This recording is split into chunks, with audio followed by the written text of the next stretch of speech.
Alrighty, hello and welcome everybody, welcome back. We are going to be kicking off today here with Inticity's RLC Gold to Masters. So I hope everyone's having a fantastic day here today. We are going to be starting on one of the semi-finals here with Bowmore up against Enigmas.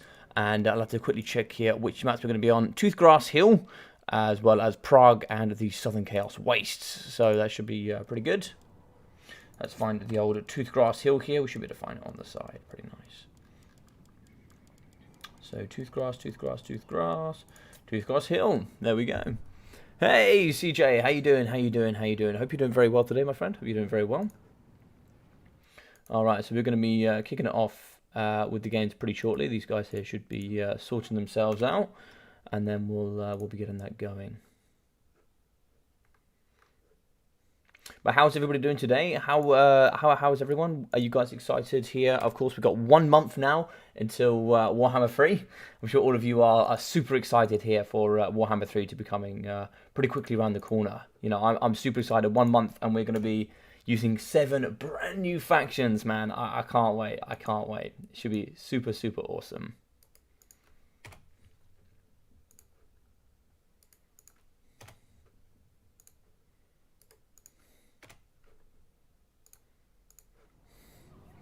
Mr. Coolager, how are we? How are we? Welcome.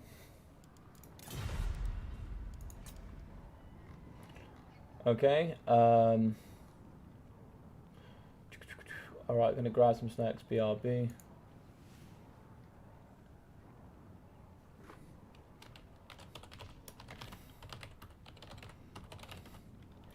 When you are ready, gentlemen.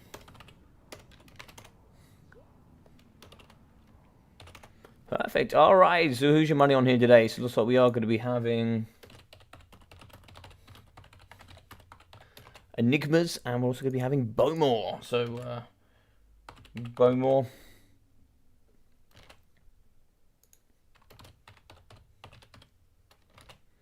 Enigmas. Who's your money on? Who is your money on? And then the winner there will be playing up against somebody in the final. I'm not too sure who it is yet. They haven't submitted the results, but it will be between Ice Power and Captella. So we'll be somebody there. Will be somebody. I do have the replays here in my. Sadly, they played the semi-final without me, so I'm going to do them on live stream here with all of you. So I should be able to catch up there.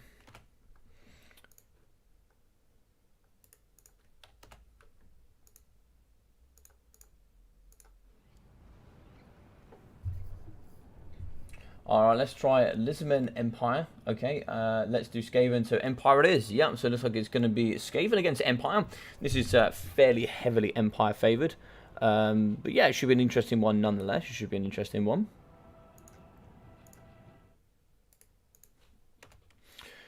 I think here that, yeah, I just think with like, I do wonder here if Volkmar is the best pick. Probably Volkmar is the best pick here. Great magic resistance, and most of the mortar teams or sort of weapon teams do magic damage. Of course, only the Warlock Giselle's not doing magic damage. You know, so you've got to take that into consideration as well. But yeah, he just goes bright all over that infantry line and just does insane.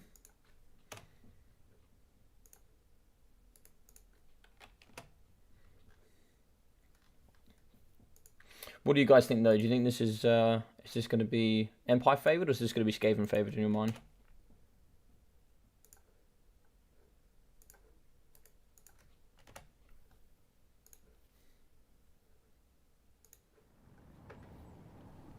Okay, looks like Enigmas is ready. So what we'll do here, we'll get a little cheeky ready up. Just wait for you guys. So when they're in, they're in. It looks like Enigmas is going to be ready.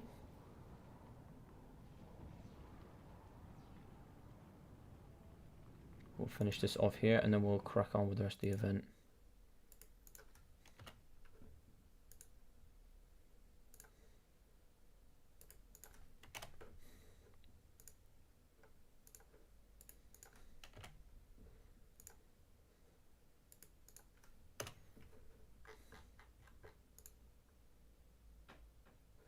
Perfect. Alright, I think we're ready here. I think we're ready. Nice, we're back in. Alright, so both loading in. So, Toothgrass Hill. We are going to have Skaven going up. And probably one of the top Skaven masters in the game, really. Bonewell certainly is a phenomenal Skaven player for sure. But Empire Lizardmen is certainly a strong pick. I think also like Empire Vampire Counts is pretty strong for pick 2. Just because then you can't go vampires into... You basically can't go vampire. The only problem is there is Dwarfs is kind of OP'ly strong. But not that many people play Dwarfs. But yeah. I certainly see a problem here with this hill. So this Skaven 4 is certainly going to be kind of coming over to this backside forest. Let's have a look here. Apologise, wrong settings on there. There we go. So, double the Pistoliers over here on the left-hand side, alongside some Knights of the Blazing Sun.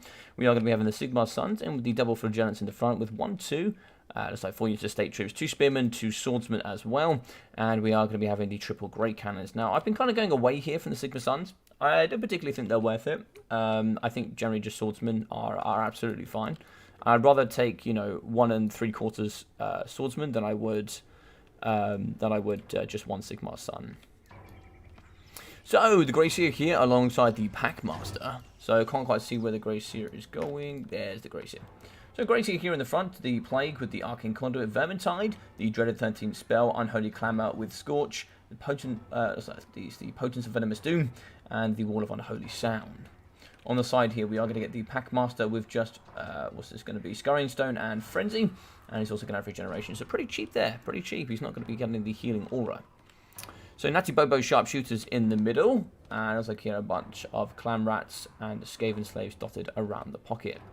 Playcall Catapults in the middle. In the back here with double Rat Ogres, including the Pit Fighters there for the Rage Mechanic. And also there, the Wolf Rats.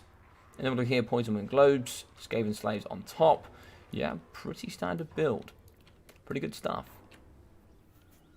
I think here a little bit low on the Rat Ogre side of things, but certainly going for mass chaff. You can see bucket loads of spears and a couple of these Skaven Slaves and Clan Rats in the front.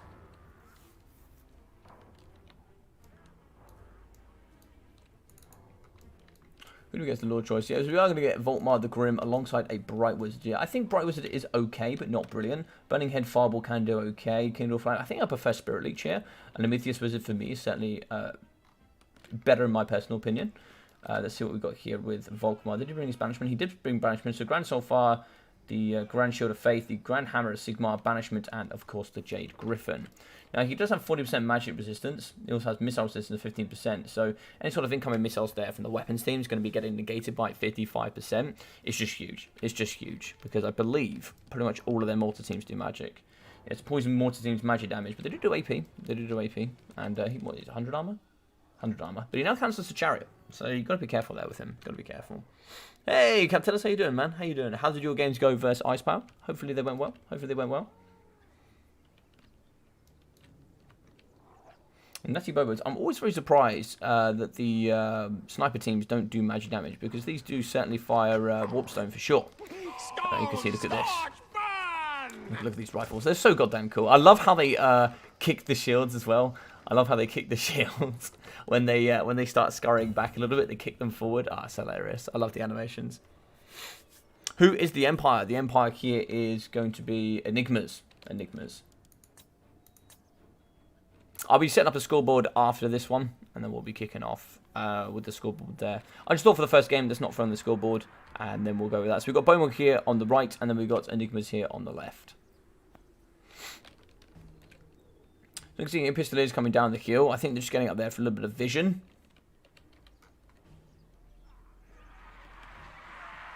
Playcourts are going to be coming forward. We certainly need to see some forward movement here. Yes, we are going to get some forward movement. Of course, the triple Great Cannons should do some lovely work here. Great Cannons will just rip apart the Playcourt Catapult. But the Playcourt Catapult should be able to shoot here into the Sigma Suns and the Naked Flagellant front line before we get into the kind of line of sight there for the cannons. Fireball downtown. Fireball will probably be coming. Yep, nice. Fireball there to the Greyseer Plague. He's going to be in the front. Greyseer Plague will certainly feel that. And of course, with no regeneration, it's going to be pretty painful there to deal with it. So it looks like here we don't quite hit the Pistoliers, but you can see here mortars coming over the top. Yes, nice connect there on the Pistoliers, and looks like here the Packmaster is coming over, but he's going to get shot really hard. Only 40 armor for him, and these things have 38 missile strength, which is so huge indeed. Oh, nice hit there into the backside of the Pistoliers. So that's going to be some good tick poison damage and AP explosion when they get on there as well. So Natty Bobo is going to be firing into the middle, and they're going to be shooting here up against the Great Cannons. And that there is just what is so nice about the Natty Bobo. Snipe as well, making it possible to see them even when they're shooting. But now they're visible here because the Sigma Suns are close enough. So we certainly want to get some Clan Rats to kind of push these off and then get some summons. But you can see in the middle here, the Gracier play, super, super weak. Super weak indeed. Wolf Rat's just going to be ready. We need to kind of stop something here for the Natty Bobos. Natty Bobos are going to be doing work. You can see them just sniping up against the Cannon Crew team. But now we have some big problems. Pistoliers charging down against the Natty Bobos. Oh no, so the Natty Bobos are going to get caught. Yeah, so we are going to charge in. Natty Bobos are kind of getting crumped here by the charge bonus of the Pistoliers. Now we're going to move in with the Flagellants, and they'll certainly do some good work. Fireball downtown yet again here on the Gracier. He's already broken. That fireball there could even shatter him if you're not careful. As we know, the -10, no, but he should get pushed away here. You can certainly see it up and around from the Pistoliers. He might be able to push off, but he does return. He does return. But fireball could kill him. On the side here, Wolfrat's getting chased off here by the Knights of the Blazing Sun. White line pretty close. Sadly, we're going to be seeing those off the edge. In the middle here, we can see Flagellants here fighting up against Rat Ogres. Really trying to see if we can save here up against the Natty Bobos in the front. So, we are going to get some Empire. It's actually Knights of the Blazing Sun coming forward here, charging through the front line of the Clan Rats. And we can see the Plague Core catapults shooting over the top. Looks like here the aim was to get here on top of the Knights and try and see if we can shut those down. In the middle of those, Poison Mortars still going. We are going to be having 11 lots of ammunition left. That can be enough here to clear out a lot of sheep front line, but you are going to need something here to kill Volkmars. You can see a lot of the Rat Ogres coming forward, smash into the front line of the Naked Flagellants. And we did have some over here on the left as well, but they are needed to take down Volkmar. I don't know where the Plague... Oh, there he is. So we are going to see the Packmaster in the back. We've lost the Lord here, I think, coming in. So we'll look. Yeah, the Lord died, and it's like the Packmaster should regenerate, but I think it is going to get cut out. Yeah. GG's well played. Yeah, indeed. Well played. GG's well played. So Volkmar here, 300, 260 there for the Bright Wizard, and 500, 500, and 825 there for the Great Cannons. Pistoliers, 750, 375. Knights of the Blazing Sun in, 280 and 330. Sigma Suns, 260, 450, 480 there for the Flagellants. 0, 5, 0, 0 for the Spearmen. Yeah. Good stuff. Good stuff. Very, very, very good stuff. I messed up a movement order at the start. Nah, that's alright, mate. That happens to all of us. That happens to all of us.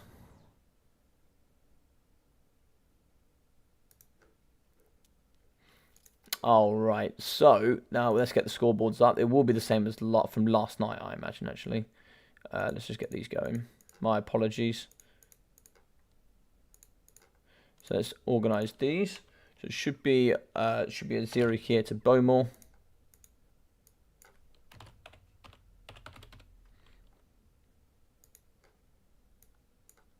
I think that's a particularly tough one as the Skaven, and I don't really know how to play that myself. Because I think Skaven is probably in the bottom 3 of players. Let's spell Enigmas correctly. Yeah, I think, you know, obviously it's in my bottom 3 of most played factions. I don't really know the answer there for Skaven. I just think that it's an incredibly tough matchup because on the mobility side you just lose to like Pistoliers and etc. Like Rat Ogres just really suffer. And Wolf Rats having such low leadership can really even struggle up against Pistoliers and Outriders, and they can just have a really terrible time with it. If you got the Dreaded 13th off, that could have gone very differently. Yeah, indeed. Yeah, indeed. If you got that Dreaded 13th in the back, up against those cannons, certainly going to shut down. Hey, how we doing? Welcome. Welcome. How is everyone? Hope everyone's going very well today. So it's going to be 1-0 here to Enigmas. And map 2 here will be Prague. So let's get through there onto Prague. Prague should be upwards. Prague.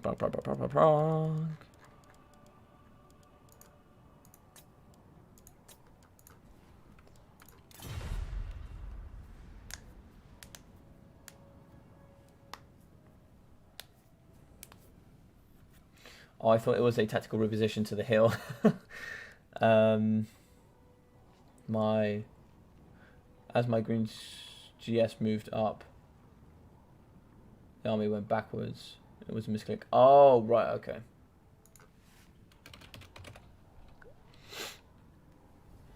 Hey, how you doing, Matthew? How you doing? Welcome.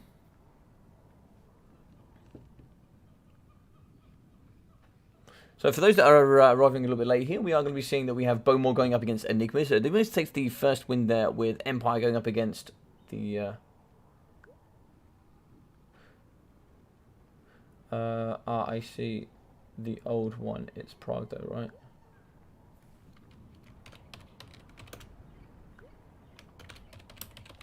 Yes, sir. How we all doing? How we all doing? Let's have a look here at the charts. It looks like we've got a lot of support for Bowmore. Got a lot of support for Bowmore. I like that. Of course, Enigmas is certainly a very strong player as well. Played quite a while here in the community scene.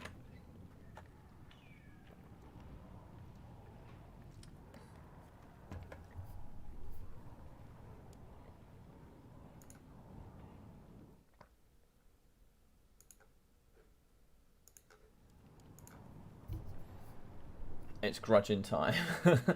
I love it.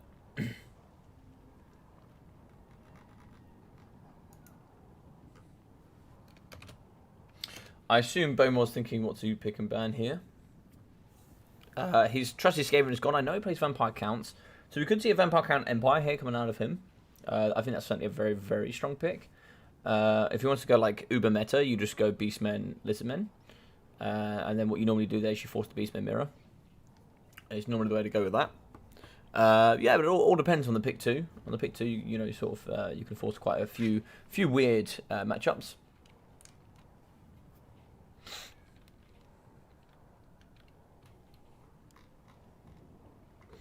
He's gone Lizardmen VC. Yes. Okay. So yeah, Dowie makes complete sense, and I think here. Ooh. Okay. Dowie versus VC. Damn, this is a tough one for the VC. This is a tough one, and I'm very happy to see some Dowie. Very, very happy to see some Dowie for sure.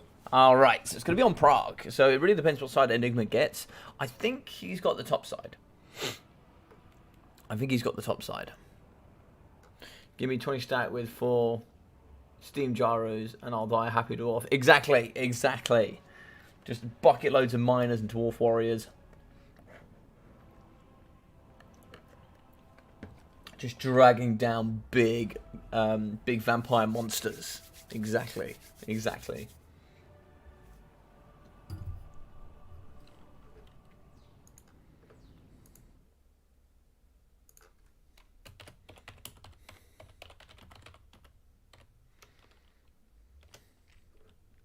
All right, let me just double check, make sure everything is online. Everything is good. So I believe in the final we are going to be having Mr. Ice Power. So the winner here will fight up against Ice Power in the final. Oh, never mind. Thought it was Dowie versus Skaven. Oh, no. So it's going to be up against the VC. So the normal way I like to do this, actually quite elite units do quite nicely here. You can certainly see some Longbeards, Hammerers, even the Peak Gate Guard. You can also bring in here as well with the Nordgrimling Ironbreakers. Ironbreakers are exceptional in this matchup.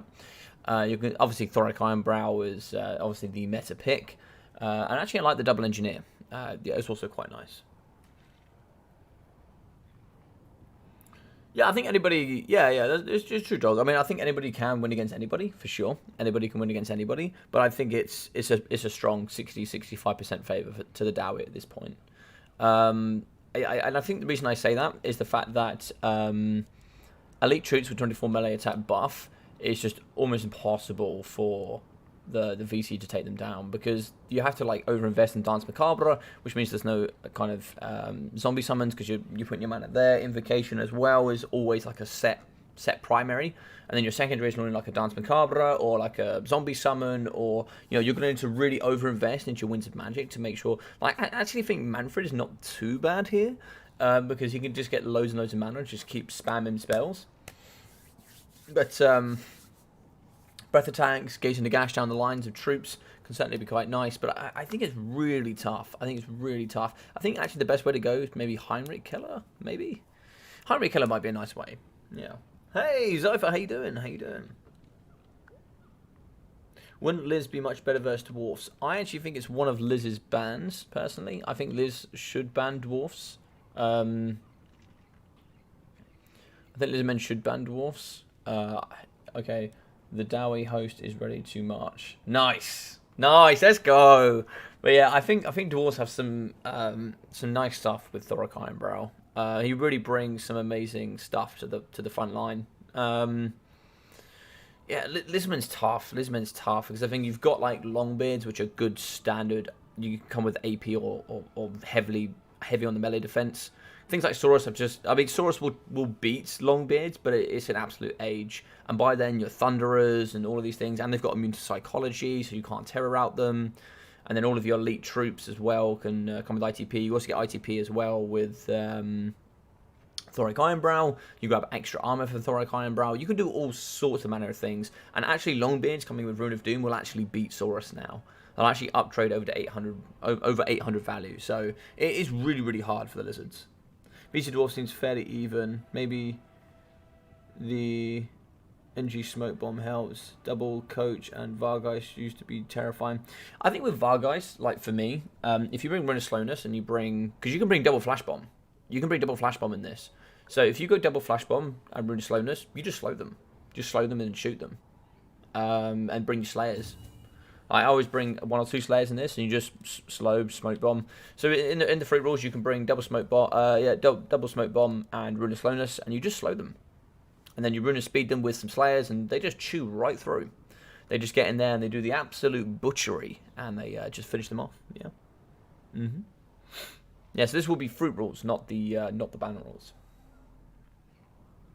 Boneborn's ready. I'm ready. Oh, I'm ready. Oh, I'm ready. Yes, sir. Yes, sir. Yeah. But yeah, no, old school gameplay with, let's say we had before, we had Thoric Ironbrow and the Flash Bomb with Grombrunner was really, really nice. You know, that was a sort of a must-have. You know, if they kind of swoop down, it's boom, Flash Bomb, and then hack them to death and, you know, kind of pray. but yes. Alright, so we are going to have zombies here in the front line. Mixing, looks like 4 zombies, a couple of skeletons, some Crypt Ghouls, and then Graveguard Great Weapons. Only 4. That could be challenging. 1 Vargolf, double of the Fellbats, and then the Lemurian Vampire Lord with the double Black Coach and a Necromancer. Very interesting. So Black Coach here with the triple items, we are going to have the Black Nimbus, so damage resistance there when in melee combat, as well as Unholy Vigor, and the Black Scythes. Here for the Vargolf, we get, of course, the regeneration, loads of AP, melee attack speed is just absolutely absurd, and on the floor here with the Necromancer, we're going to get the Forbidden Rod, March of the Dead, Vigor Mortis, and in the sky, the Lemurian Vampire Lord with Seduction, as well as the Lightning Reflexes, Raise the Dead, Invocation of Nehek, Pestilence Breath, Hunger, and the Curse of Undeath.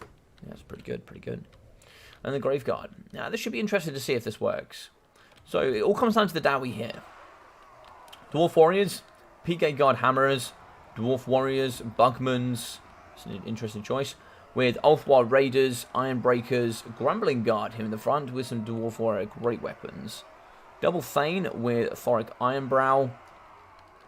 It's an interesting build. It's an interesting build. I don't know if this one's going to be able to pull this off. I could be very wrong. I could be very wrong, but I'll be very surprised if this does do it. But my Ulthwar, super strong. Of course, we could have the Slayers in the middle, the Giant Slayers indeed. I think most of the time, for me, I'm going to be picking the Peak Gate Guard. It is something I like quite a lot here, and the Nor Grimlings. Nor Grimling Ironbreakers, or just Ironbreakers in general, are just super strong. They'll rip Graveguard, even Great Weapons, down to half health. And if you use Mark by Ulthwar, they'll bring them down below a third. And they just get absolutely wrecked. And the nice thing about the double sniper is the fact that you can just keep pecking off damage here at the Lemurian Vampire Lord. And with flash bombs, you can slow them. And if you really want to bring the Ulthwar Raiders, you can, and you can give them the good old juicy slows. But sorry, the reductions. But a lot of the units here are not. So we do have double Ironbreakers, but we don't have too much ITP. Bugham's ITP, ITP on the Peak Gate Guard. Grumbling Guard will. Dwarf Warriors will not. Dwarf Warriors and Dwarf Warriors. So 4 of the Dwarf Warriors won't. The Ulthwar Raiders will not. I don't think we have that there for the Thanes. No, but we. Do we have... No, we don't have it there. But a nice rune selection. This is really smart rune selection. So Rune of Breaking, Rune of Wrath and Ruin. Oh, no, Rune of Speed. Very interesting. Very interesting. I think Rune of Speed over Rune of Breaking pretty much all the time. And then Rune of Doom. Okay. Okay. It's an interesting one for sure. Hey, how are we doing, Contente? Welcome. Dwarfs is really strong at the moment. They don't have that many bad matchups. Oh, I disagree. I think all of the Dark Elves is even, but I think High Elves and Wood Elves is pretty bad. I think they're very, very bad, those two for sure. I think certainly they've certainly gotten better. They've certainly gotten better for sure. But I think Wood Elves and the High Elves are pretty bad. They're at least 2, and then I think Skaven's pretty bad. I think they're 3 terrible ones. I think you probably just ban Skaven and High Elves, and you just mostly I play just Wood Elves. It's a pretty tough matchup. You can win it for sure, but it's the same risk as playing like against Dark Elves.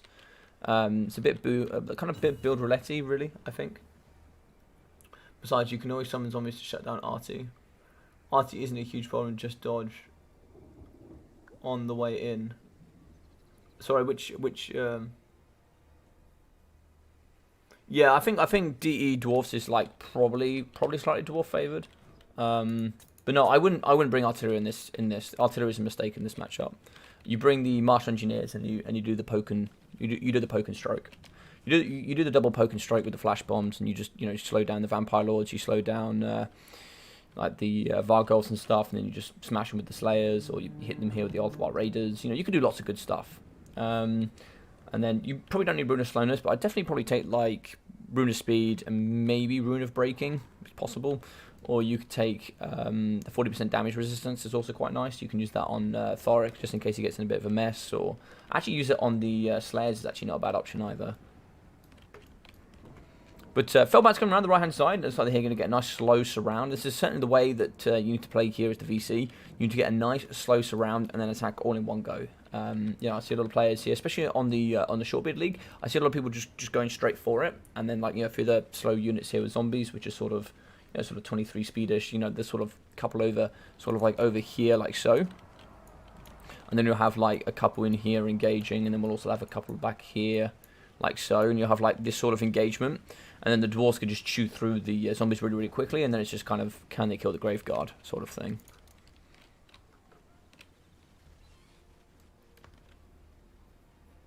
I think at a certain level, Wood Elf Dwarves goes hard Wood Elf favoured. Maybe. I could see where that would come from. I just think, I think mobility-wise, because with Firewalls moving, with pretty much all of the foot range for the Wood Elves, I think it is Wood Elf favored. I think because you just outrange, you've got good cheap AP, you can Firewalls moving. Yeah, it's only forward there with the Starfire Shafts, but you can certainly do some good stuff. I would say it's arguable kind of which way you can go with it. Yeah, it's a tough one to say. With I think the matchups Dark Elves and Wood Elves are quite like build roulette, but I think Dwarfs have certainly are in the strongest position I've seen them in since I've ever started casting for sure. I think they're very good. I think they're very, very maybe strong B tier, maybe even A tier. I think they're good. I think they're very, very good. I think still 3 bad matchups at least. With at least 2 there with High Elves and Skaven. I think they're still very, very bad. But they've certainly gotten better since they've nerfed the chariots there. They've certainly gotten better since they've kind of put the nerfing there on the chariots. Hey Kiara, how are you doing? Welcome. Alright, so we're going to be charging the front here. Dwarf is now going to be engaging here. As you can see, they're just a little bit slow there on the engagements on these fronts. So you're going to be having some of these fighting kind of getting withered here a little bit. You can see the Crypt Ghoul is going to be a little bit behind. They have, 43 speed? Oh, 38. So a little bit slower there than I thought. And you can see here kind of Bugman shooting into the sky here. And, they should do okay. And with ITP and regen, they should be able to hold themselves, be a little bit tankier. But you can see here the throwing axes. And this is where like a Rune of Slowness can come. You get a Rune of Slowness, get some of those throwing axes into the sky, kind of dumpster here on the Vampire Lord. Let's have a look here where we're going to go. We could maybe get a breath attack. It's going to be someone on the backside here of the Bugmans. Bugmans can certainly push in now and certainly do some good work. You see, look at the damage here that the Illuminating Vampire Lord takes. But certainly there with the hero, you have 180 range. You can just do the poke and stroke, and the Mayhem Vampire Lord really can't get these summons in. And with only you 1 unit of Bugmans, there's no real kind of penalty for getting inside the box. Like the Mayhem Vampire Lord just has so much sort of free reign to do whatever it wants. It's kind of scary. But you can see Mod by Ulthwire throwing axes going in, and now we can see the Bugmans are shooting, and there's the damage coming in. Nice stuff coming there, good work. Going to be down to 3,800 health. The heal there is going to negate all that incoming damage. Zombies now fighting up against the Bugmans. Blasting charges going through up against the Graveguard. We can see the Ironbreakers doing the good work here on the left-hand side. So Dwarf Warriors are ready to meet. In the middle here, we are going to be seeing some Dwarf Warrior great weapons here fighting up against skeletons. But in come the Graveguard. The Graveguard is certainly going to get into this box and come to the back. You can hear the clang in the background of the Rune of Doom going down here. We can see in the middle Giant Slayers, Rune of Doom activated. They were fighting up against the Crypt Ghouls, but they are going to be needed here to fight up against some of the other tools that might come in. We can see here the Vargolf. We are just going to go away. I think it's, what, 84 speed? Oh, it's 80 speed. 80 speed here, getting away. It's going to be very, very quick indeed. In the back, though, we are going to be charging downtown with the Black Coach. This bad boy is certainly going to do some work. Crypt Ghouls will actually do a bit of a number here on the Ulthwire Raiders, and they can do some pretty good stuff indeed.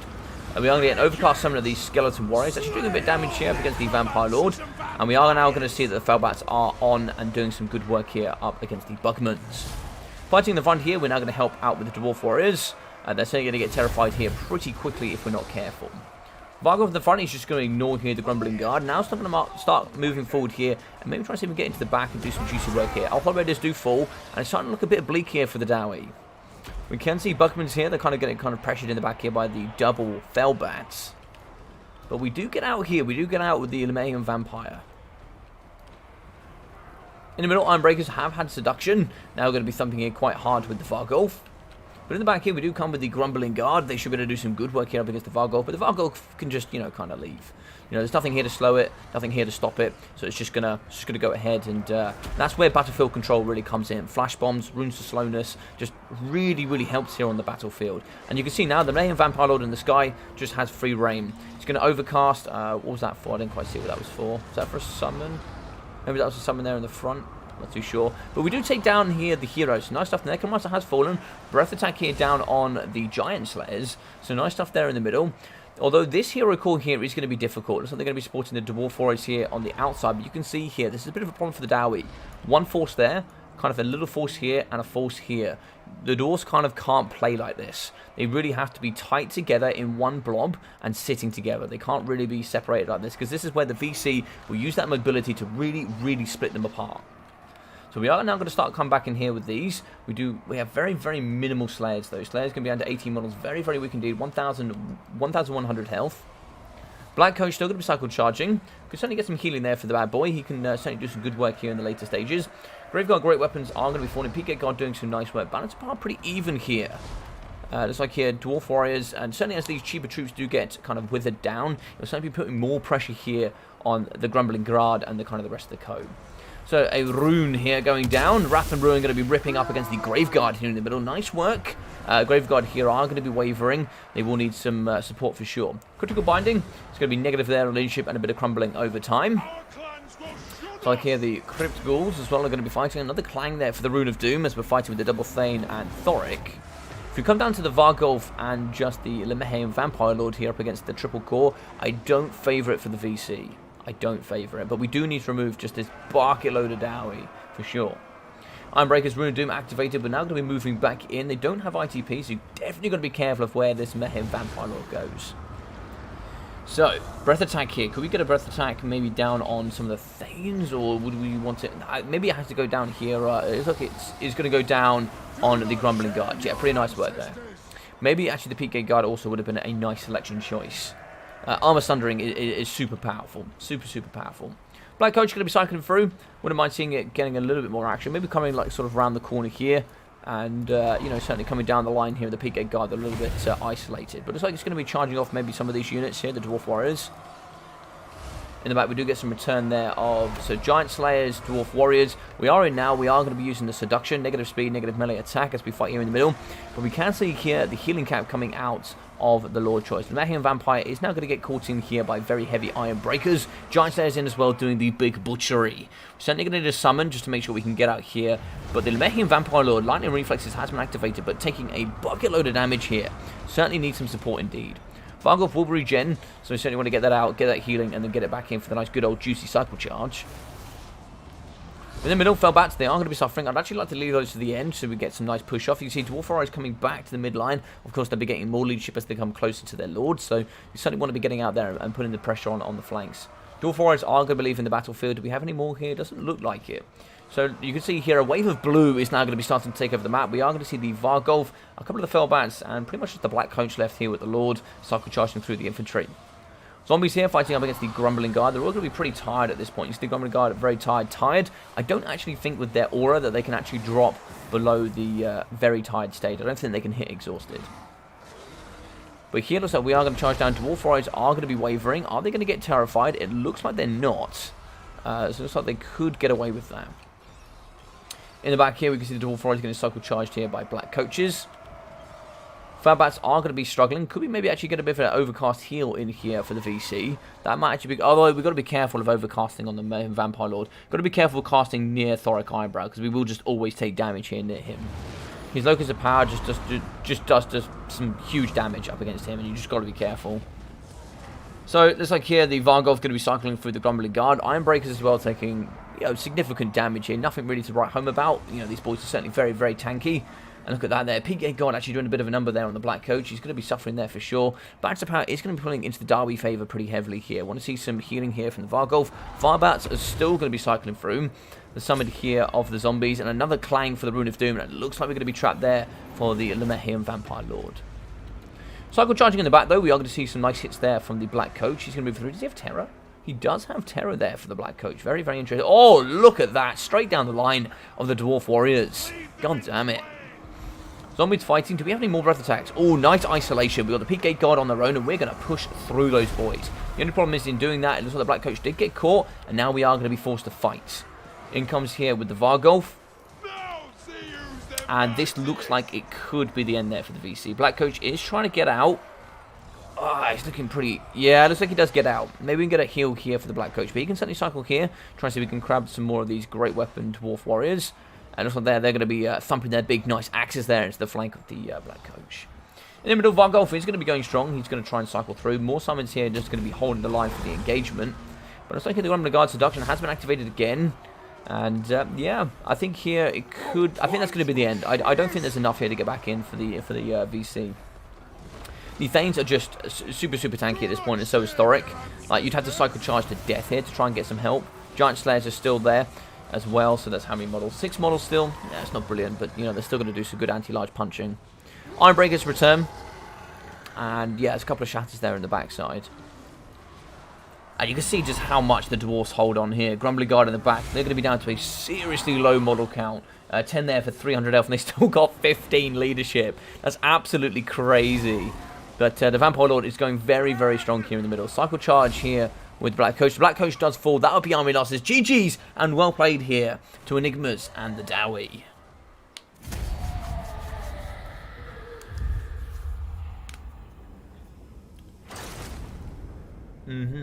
I missed a few of those. VC running out of infantry. Yeah. It's a bit of a problem there with that, and that's certainly where you see these blasting charges coming with them. They're just a mental amount of value. You can see on the kills, apologies. So 178, 87 kills as well here. So we've got 1.4k there for the Giant Slayers. 567 there for the Bugmans. 813 for the Othwar Raiders with 1,700 for the Peak Gate Guard. Very strong. Grumbling Guard 700 with 850 and 1,450 there for the Iron Breakers. 550, 430 with 300 and 360 there for the Dwarf Warriors. 670, 1,180 for the Thane and 2,671 for Thoric Ironbrow. Yeah, very, very strong. Very, very strong. This is certainly a tough matchup for the VC. 2,000 there for the Lemehian Vampire Lord with 177 there for the Necromancer. We've got 48, 8, 47, 37 and 36 there for the Zombies. With 96 for the Skeleton Warriors, and the Criticals 200 and 700. I think Criticals do quite nicely when they're kind of forced up against Slayers. I think they can do some really, really nice work there. 460, 330, as well as 390 with 507 for the Graveguard. 340 and 320 there for the Fellbats. 1.1 there for the Vargolf, and 1.3 there for the Black Coach.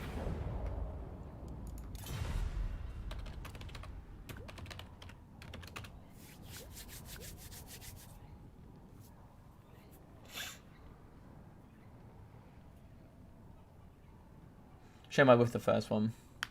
You played well, man.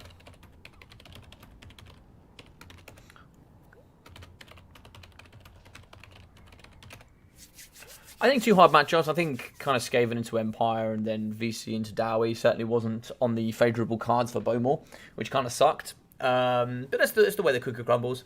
I know Logic disagrees with that. I still think he is broken. You pay a lot for him, I think. Is he broken? Probably more on the broken side. Yeah, for sure. I think for 1.7k, he certainly does bring a lot. And he certainly pushes Dowie into an era of being more on the very powerful side. But like, he's no more broken than any Chaos Legendary Lord, I don't think. Like, Thoric is strong. But Thoric is strong. Like, but he's like the first Dwarven Lord that you can go, he has everything you need and then more. You know, he does magic damage, does great AP, he's an absolute tank, which is what you need. You need those 3. But he certainly has his big weaknesses. For sure. But like, Rune of Doom just fixes so many elements for the Dowie that make him super strong. Now, adding melee attack to a low melee attack force here.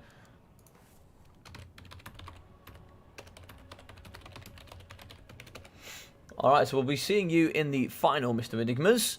And here we do have some replays. So this does go to game 3, by the way, just to let you guys know. Yeah, I'll do that now for you, Ice Power. Yeah, we'll get that down for you.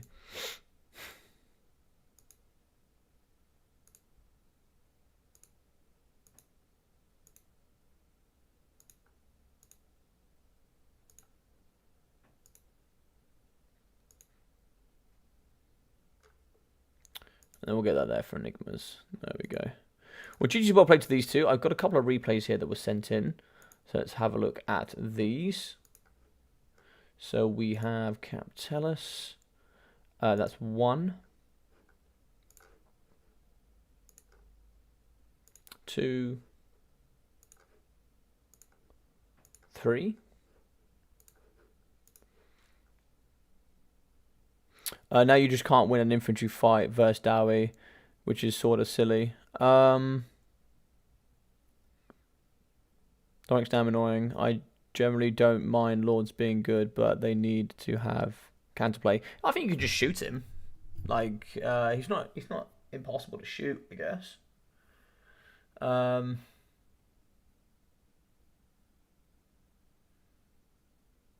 mean, you're talking about Kolek, who's probably the worst Lord for... He's a great Lord in a kind of a bad batch of...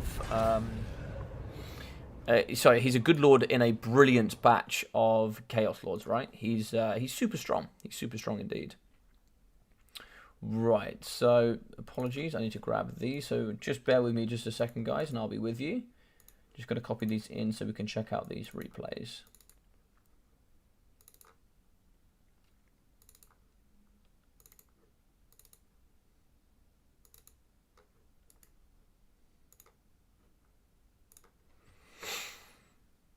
Alright, so we have 3 games here from the semi-final between Ice Power and Captellus.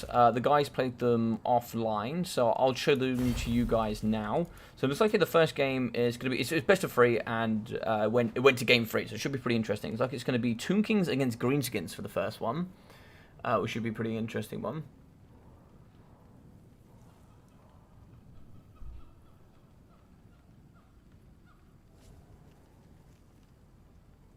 And Konik's one of the worst lords. Yeah, 100%. And just have 6 jabs can take over a minute and a half to kill him. Yeah, I mean I mean, what, with throwing axes or with just javelins?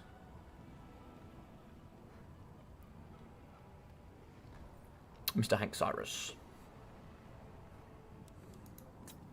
All right, so game 1 is going to be. Oh, hang on. Maybe that wasn't game 1. Maybe that was game 3.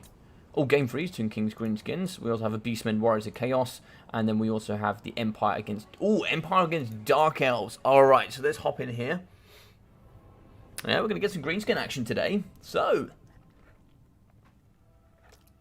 Love to see it. Carla France here going up against... Oh, Malekith. Lovely stuff. An Empire Captain in there as well. Bleak Swords, Dread Spears mixing in with Double Horses.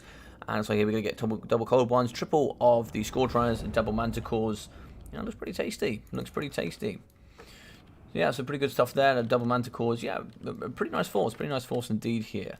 So we are going to be getting a Jade Wizard in the sky. With looks like Dwellers Below. And oh, that's not Dwellers Below. That's Awakening of the Woods, right? Oh, Dwellers Below. Oh, and Regrowth. Okay, very expensive spells there. Very expensive. Empire Captain in the sky. The Sigmar Suns. Flagellants. Bucket loads of Swordsmen and Spears.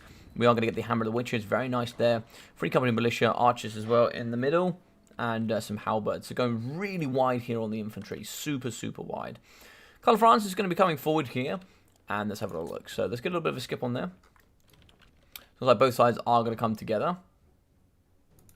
So the Hammer of the Witches here is going to be shooting over on the right-hand side.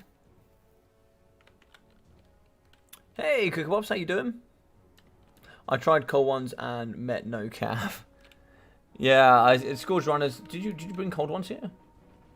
Oh, sorry, cold one riders. Sorry, I thought you meant the cold one chariots. My bad. My bad. I was pretty sure you couldn't bring 3 cold one chariots, but yeah. In the sky, Empire Captain going to be going nice duking here from the side here of the Empire. Look at those there. Look at the duck and weave. The 5 Ds of dodgeball here coming out of Carla Front. And also damage here going in the front on top of the Scourge Runners. Nice anti-kite there from the Hammer of the Witches. Just going to be firing into the front here up against the Scourge Runners. Going to get a bit of back and forth here. Looks like we're going to be doing the old dodgy do. And a little bit left, right, and centre. Going to get some shots now going into the Scourge Runners. And as they kind of cycle through to the front. So Virginia's going to get hit here. They're just going to cycle. Look at the damage coming through there on those Scourge Runners. The anti-infantry there. Of course, they do lack AP, but of course, up against Virginia's not needed. Come forward here are the halberds. They're going to do some nice work indeed. Sigmar Sun's going fun here up against Malekith. Is he going to be on a rider? He is, yeah. He's going to be on a... that's a cold one, right? Yeah. In the front here, we are going to be seeing Scourge Runners cycling through here up against the Swordsman Infantry. Spearmen, not too concerned about. They don't really have enough AP here to do enough damage. They are going to cycle through their own infantry and then kind of move through the middle. And you can see here sort of the Dark Elves kind of collapsing in the middle. But we do lose one of the Scourge Runners. It has been terrified with Carla France.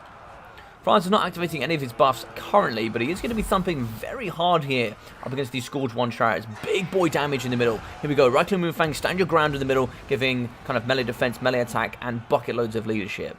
That leadership there is going to equal, what's that, 16, 24 plus leadership. That's exceptional stuff there in the middle. Carla France is certainly a super fun guy to play with. Manticore's in the sky going up against the Jade Wizard, and also we're going to fight. Nice hit there from Carla France. Garmaras has now been activated. Bonus of large AP here to fight. We are going to rampage here with the Fairy Manticore. In comes the triple threat here. We are going to have the Empire Captain doing the business as well. One of the Manticores on the floor, and looks like in the sky here, Fairy Manticore is now going to dive down. He's kind of all over the place. Not really too sure what he's doing there. Left-hand flank, looks like we're going to get a bit of a win here. We're now going to start cycling around with the the Dread Spears and the Bleak Swords. Start doing some work here on the left-hand side. Right side looks like it's going pretty well as well here for the Druchi. We can see some kind of a better melee attack here for the Dread Spears. 20 melee attack there for the Spearmen, but also here we are going to get 33 for the Bleak Swords with Murderous Prowess. In the middle, what is this going to be? Is this going to be Soul Silver? We can also see a Dwellers Below here on the pocket up against the Cold One Knights. Lovely stuff there from the DBD man. But for the man from XMT, so we are going to be chasing off the Fairy Manticore. Nice break there. And Scourge Runner still going strong here on the right-hand side. Dread Spears still brilliant melee attack, 33 and 42 against 20 and 43 here from the Spearmen. Of course, they're going to get the nice melee attack buffs there from Carla France. He will be having Hold the Line, giving that plus melee defense and leadership. But looks like for the most part, the kind of Sigmarite front line is going to be falling to the Druchi, which can certainly perform very, very strong indeed. You can see 45 melee attack there for the Bleak Swords. Very strong indeed. Scourge Ryan's going to be cycling over Chaffee on the right-hand side, doing all the dirty work. And Carla France is pretty weak. He's not going to be doing super healthily here. Do we still have that Jade Wizard? We do. Jade Wizard in the middle. Looks like we are going to be using the Power Stone. So we're going to get a nice regrowth here on Carla France. Malekith is going to be pushing through. Now, looks like he decides to change his route. Not too sure where he's planning to go. Looks like at the back we do get some return of the archers, but they're going to get shut down here by the Dark Riders. They're going to charge through and do... Look at that. Look at the thump charge here. Dark Riders are so much good value for money. Very good stuff indeed. Bleak Swords here on the left. Looks like they're going to come challenge up against the Halberds. They should do some okay stuff here, but 47 melee defense is absolutely no joke indeed. Charging the Empire Captain going up against the Dread Spears. You can certainly get a good splash damage attack there. Yes, lovely charge bonuses is what's that going to do there. 90 for Carla France and 85 for the Empire Captain. Pretty good stuff indeed. Pretty good stuff indeed. So we do get a Terrify here in the middle. The Free Company Militia and the Halberds do certainly break there. It's kind of a mixture of... I just got Free Company Militia. Where'd that come from? Didn't see where that came from. I went on these and said Free Company Militia. So it looks like now it's going to be a bit of a blob fight here in the middle. We are going to be having the anti-large Cold One Knights fighting. Malekith is in as well, so he's going to try and see if he can maybe isolate the Empire Captain. Do a bit of a fight there. We are going to get the Right-Click Moonfang stand your ground for some very good plus melee attacks. Califranch just bursts through here to help his Empire Captain and just thumps up against Malekith. So there was an overcast regrowth as well, giving 2,000 health and perfect vigor as we do come into the middle. Right-Click Moonfang still activated, and we can see Healing Cap here is now present for the big man Califranch. But Dread Spears are around, so Obliques Horns are going to be doing all the big damage here in the middle. We are going to have some Spearmen to help out here, kind of negate a lot of that incoming infantry damage. But the encourage here for the Empire Captain is super helpful here in the middle. That +4 leadership really does go a long way. On the floor, Jade Wizard is going to be fighting here, I think, up against Cavalry. Yeah, we have Dark Riders in the back here. And look at that terror effect there. Also coming in with Blood Roar. -8 there on the leadership. It's just so goddamn nice here up against some of this cheap, cheerful chaff. Malekith here. Oh, this could be another Dwellers below in the middle. This is going to be baiting the Dwellers. Dwellers does come in, so that is going to prevent a lot of the pushing. We do get a Rampage there coming in from the Cold One Knights. This is a super close game. The Empire are going to be... Is this the Empire pulling in the favour? I think it is the Empire pulling in the favour. I think it's just due to maybe how healthy Califranch is, because you can see here that Malekith is quite low. We do have some Halberds left, and some of the Sigmar Sons. 5 models, only had 140 health. They are certainly going to fight for Sigmar to the very, very end. And that is going to be a win. There's going to be a pull out there from the Dark Elves. And yeah, pretty nice stuff. Yeah, really, really good game. Really good game.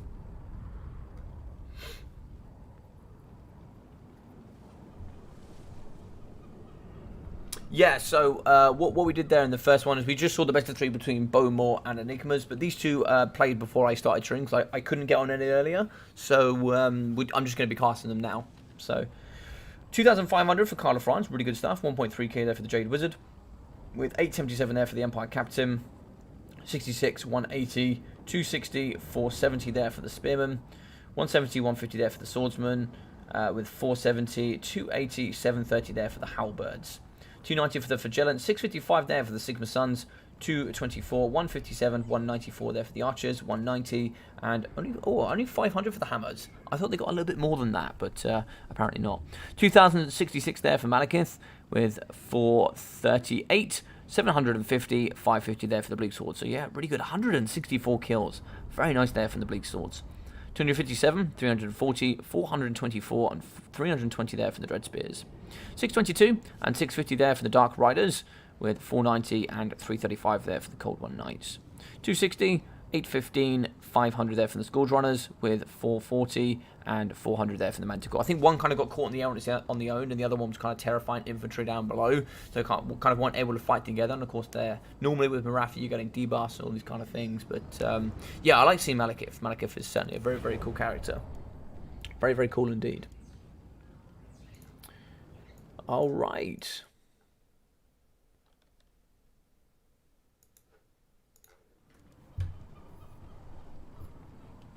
Malekith.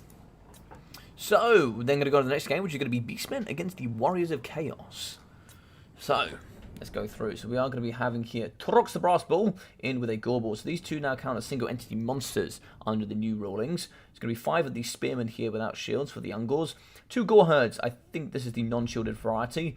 With, we are going to have the Gorox Man Rippers, and we are going to have the double pokers here with the bows. So we are going to have the double Ungol Raiders. What else did we miss here? Double Tuscle Chariots. Yeah, very strong indeed. Oh, we are going to get the Eye of Morbilee. Oh, I love it. I love it. The Eye of Morbilee is so fun. So the Warp Gaze, which means it's like a little bit of a net for 12 seconds. And then you are going to have Soul Eater, which is map wide plus 50% miscast chance. So that could be pretty nice here. Who are we going to have? Archon the Overchosen. So the miscast chance, very nice indeed. Torox here in the front. He's going to be here with the Brass Body. And is that Slaughter's Call? I think that's Slaughter's Call. Slaughter's Call there, and of course Blood Greed. Yeah, pretty good stuff. Pretty good stuff. Just Traitokin in for the Brave Shaman of Wild. Super, yeah, very, very good. Very, very competitive. Marauders Horsemen here on the flanks, and looks like some Horse Masters. Yeah, so 4 Horsemen, 2 Horse Masters. Pretty standard stuff there. Forsaken here, bucket load of Forsaken, and they'll rip apart the infantry for sure. And then it's going to be Archaon on horseback, Cascading Firecoat, Fireball, Kindle Flame, and Burning Head, and the Slayer of Kings there. Double Chaos, Fermented Cause, and double of the Exalted Heroes is just a super strong way to go. Oh, you don't bring the Mark of Khorne, their Ice Power. You don't bring the Mark of Khorne. I normally bring that. Maybe you can elaborate a little bit more about the Mark of Khorne, maybe why you don't bring it. And yeah, I think it's 81 gold to get Frenzy, which I think is really nice. I think for maybe 81 gold, in my personal opinion, I think it's worth it. Yeah, very interested to know your opinions. So both coming forward, we are going to see here, of course, the Naked Ungors kind of going to get shot down here by the Marauder Horsemen if you're not careful. Soul Eater, even the Eye of Morbely is a web nowadays. Yeah. The Eye of Morbely has always had the net, which is really nice. It's not super long though, I don't believe. Let me have a look. He's all over the place here. Yeah, 100 meters, so it's not super far. It'd be like from him to the edge of that chariot there. Probably, it's not that far. In the front here, Ungor Spearhead's going to be charging downtown. We are going to see the Marauder Horsemen. Just maybe do a little bit of kite play here in the front. I think we're going to see quite a bit of kite play here. So, yeah, it's just going to be... It looks like they're deciding not to shoot the front line. I think that's actually really, really smart. Because on Balance of Power, that's going to be so much. But they're actually going to go after the Gore Herds. That's really, really smart. I like that quite a bit. Gorok's Man Rippers. It does say 95 armor. 95 armor is okay. And there we go. We are going to get the net. And that is a beautiful play there. Really, really nice coming in there from King of Italia. We are going to get Captellus there with the net for 12 seconds. And look at the damage there on the Marauder Horsemasters there. How many models did we lose? 16 models there for that play. Very, very nice stuff indeed. Also there, we did get an Overcast Traitorkin on both of these. That's going to be some pretty decent damage as well. How many models there did we lose? So we lost 13 models.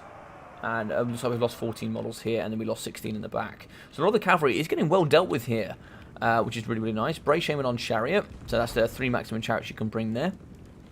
And looks like now we're going to be coming in the front with Archaon, the Ever-Chosen. So the Ever-Chad here is going to charge forward. Got to be careful of these chariots. If we get caught out by the Exalted Heroes, you can certainly see some wham bam, thank you ma'am. Burning Head down the line. Looks like we are going to miss one. We are going to try and get away with the other Ungor Raiders. But it looks like they're going to get caught here quite a bit. Ungor Raiders could do some nice counter here up against the Marauder Horsemen. Horsemasters, they might struggle a little bit. Oh my god, the Burning Head actually did some significant damage there. Damn.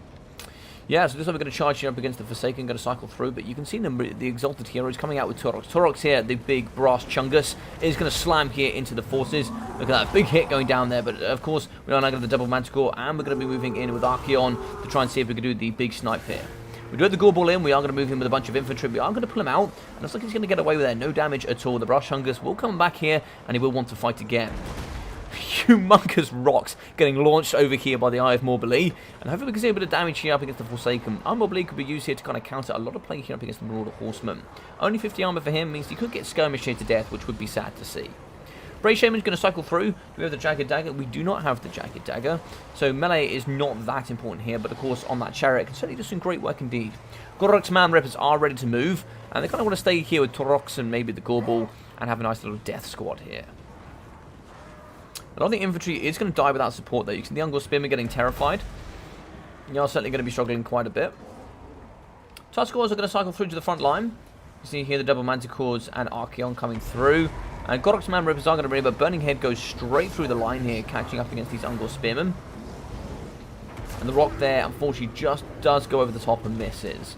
We can see here nice pressure in the back there from the Marauder Horsemasters. They're going to be shooting in. And we've got a nice, good constant surround. Looks like here the Ungor Raiders and the rest are getting quite a bit of a broken core here. And it's a really nice surround here coming in from the Chaos. In the middle though, we can see here the Exalted Hero kind of getting a bit butchered here by the Gorok's Man Rippers. Very good melee attack. They struggle a little bit there on melee defense for their price cost, but they'll certainly do some good work. The boys in blue are certainly going to be hitting hard here in the middle. The Brass Chungus is going to be going after some of the Manticores, I think. He's also coming after the Exalted Hero. He's going to be pretty weak. That Exalted Hero should break. But the Eye of Morbely, we might actually seeing him coming and doing a bit of combat himself. Eye of Morbely, he lines them up. Is he going to throw? It's like he's not quite getting line of sight. Maybe firing after some of the horsemen might be easier. Here we go. Boom! Right to the face of the Marauder Horsemasters. So Turox here probably going to be coming back in for a bit of cycle charging. Looks like he was pushing after the Exalted Hero here. He's not quite going to get in on that chase. Here in the middle, one of the Manticores does rampage, which is a little bit unfortunate there coming in from Ice Power. But as we can see here, I didn't actually update the scoreboard, I do apologise. But it looks like here in the middle, we are going to be seeing the Brass Jungers fighting up against the Chaos Throw Manticores.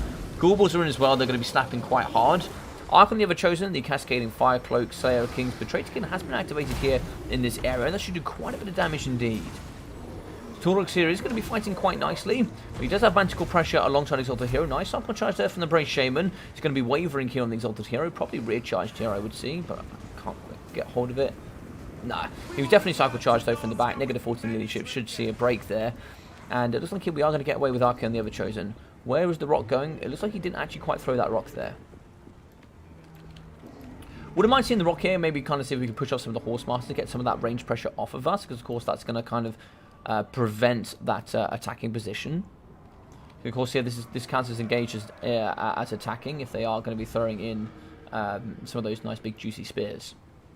So shooting here after the Eye of Morbilee, balance of power is going to be in the Beastmen favour. War Brigade has been netted here on the Broader Horsemasters. Coming behind is going to be the Gore Herds. Net going down, of course, there with the big rocks to the face, and now we're going to charge in. Could we get the damage here necessary? Nice big weight there in the front. The combat rolls coming here out of the Gore Ball, and also the Brass Chungus going to be finishing off the job here. So throwing javelins coming in the back here, up against the Eye of Morbilee. Maybe trying to see if they can catch out the Gorok's Man Rippers. But no, just like him, might get a charge in the back up against the Ungol Raiders. The Marauder Horsemen should get a nice, big, juicy, fat one here. Oh, look at that. Big slam there in the middle. That's going to be a break there for the Ungol Raiders. And there's going to be a bit of scoot and shoot here with the Marauder Horsemen. Maybe going to be shooting here up against the big, bad Gorball. On the side here, we do actually see some Gore Herds, some Ungol Raiders, some Spearmen in the back as well. Getting charged down here by the Marauder Horsemen. They should do some nice work indeed. The back here, the Brave Shaman is going to be, and this is really nice to see from the Beastmen. They're going to be keeping it nice and together here. And it's like Fireball is going to be going downtown here after the Eye of Morbilee. It is going to go after the Eye of Morbilee. It does get a good hit here, and then it, I think it's a bit more of a glancing here. Archeon down to 1,800 health, and if we keep those rocks thrown, we can certainly disrupt a lot of the cavalry play here. And this is the problem you can see. Coming in from Chaos. Of course, this play here with the Marauder Horsemen and Horsemasters having that mobility on the battlefield is just so huge. You know, you can go ahead and do this, fulfill the attacking rules, completely clear off the shaft here in the back here of the Ungol Raiders. We can see here in the middle, Gorehead's getting pushed off. They're going to be breaking, and there we go. They have been pushed off the edge of the battlefield. Really, really nice end-game, late-game management here from Ice Power. So we can see here the Eye of Morbilee does have some ammunition. 3 left. We could get some shots here on the Marauder Horsemasters. He's going to be a little bit isolated. I'd like to see actually some of the infantry pushing out. I think there's a bit of a mistake there to allow them to come in and shoot freely on the Eye of Morbilee. Because you can see both are going to be shooting here. You need infantry pushing these out just a little bit. Otherwise the damage here is just going to be for free on the Morbilee. And the back end, the Marauder Horsemen are going to be waiting for breaking units. He doesn't have much ammunition left, but he certainly punches super hard. He certainly punches super hard. But he's going to go down there for free, unfortunately. Do we have anything else here left on the battlefield? It doesn't look like it. We are going to be losing some Forsaken there in the front. Forsaken went down super quickly, actually. I was really surprised about that. Just how quickly they dropped. Of course, they do pay a lot for armor and melee attack, so you can certainly see in the later stages that they would certainly drop off quite quickly. Yeah, Forsaken are very, very good quick punch tools, but they're not good for the late game. Certainly want to be bringing our force this way, going with the Morbilee if we can. Want to try and see if we can bring this bad boy back. Leadership is probably not going to be enough. 4 leadership here should be enough for him to return. And a couple of good rocks here taking down some models would be really, really nice indeed. Ammunition running low here on the Horsemasters. It looks like here we are going to be waiting in the middle here as the Beastmen. We're just going to be taking that front on. No real jukes. Wouldn't mind seeing a bit of a left and a right here, trying to see if we can juke as much missiles as possible. We do get the return. Can we get the rock throw off? It looks like we're going to be able to. He's going to turn. Is he going to burn though is the question. Nope, he's going to immediately break. He does get the slam downtown though. That is going to get a little bit of damage going off, but not too many kills. Looks like here we're going to get a bit of a skip on. It's going to just be a bit of shooting here, I think. Beastmen were in quite a dominant position, but it's like here the Gorball is going to break and die. And sadly, there's not too much else here that the Beastmen player can do about it. It's just going to be sit here and shoot until we run out of ammunition. We should be running out here pretty quickly. One lot of ammunition left here. We're going to be wavering there with the Brave Shaman. Balance of power coming back to even now. Brave Shaman is going to break. Now they're going to be moving over with the Brave Shaman, but unfortunately here, the mobility favouring here with the Chaos is going to manoeuvre him off the edge of the battlefield. That will pull balance of power here towards the Beastmen favour. Ammunition, now they are gone, we now have to attack.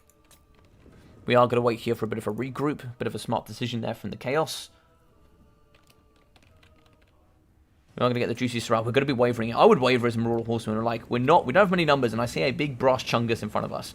So he charged down. Oh, nice hit there. We certainly want to focus on the Manticore here. If we can take that Manticore, anything here is possible. Remove that Terror, you can certainly win here. You can see that the Tuskal Chariots are now just going to get kind of pounded here by the Marauder Horsemen and Horse Masters. The Brass Chungus is going to slam here up against the Manticore. Now we're going to cycle charge here. Should be Slayer. Oh my god, the combat roll into the big boy. Cascading Fire Coat, melee defense, 100% armor piercing, 952 weapon strength. Manticore gets away, but now the Brass Chungus can certainly do some good work here up against the Archaeon. Could we get the Brass Body though is the question. Banter Power now pulling into the Chaos favor. A lot of the Chaos are going to be shouting. We do need to get in here with the Gorok's Man Rippers. Can we create maybe a bit of a blockade here for Taurox and get Taurox out? Taurox comes in with a hit, but looks like it's not going to be successful. Rear charge here, and so we do get the kill there on Taurox. That's going to be waver. That's going to be our losses. GG's, and well played there for the Chaos and Ice Power. What in Celestia's name is a Morbali? I know.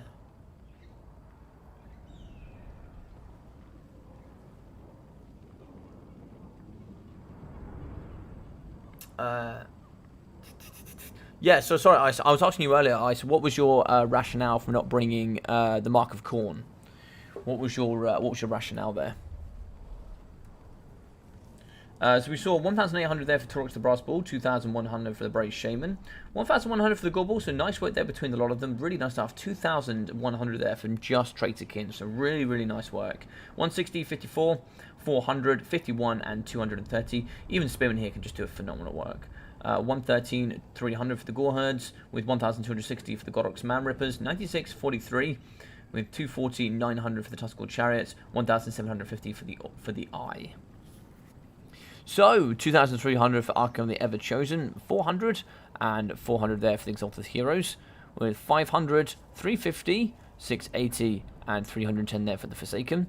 840, 1,100, 1,200, and 300 there for the Marauder Horsemen. 985, 466 there for the Horse Masters, with 600 and 817 for the Fair Manticores. Hey, Beaumont, how you doing, man? Welcome, welcome, welcome. I didn't actually change the scoreboard yet, but it's going to be one apiece. Sorry, I didn't update yet. So this is going to be... I believe this one is going to be... Capt Tellus.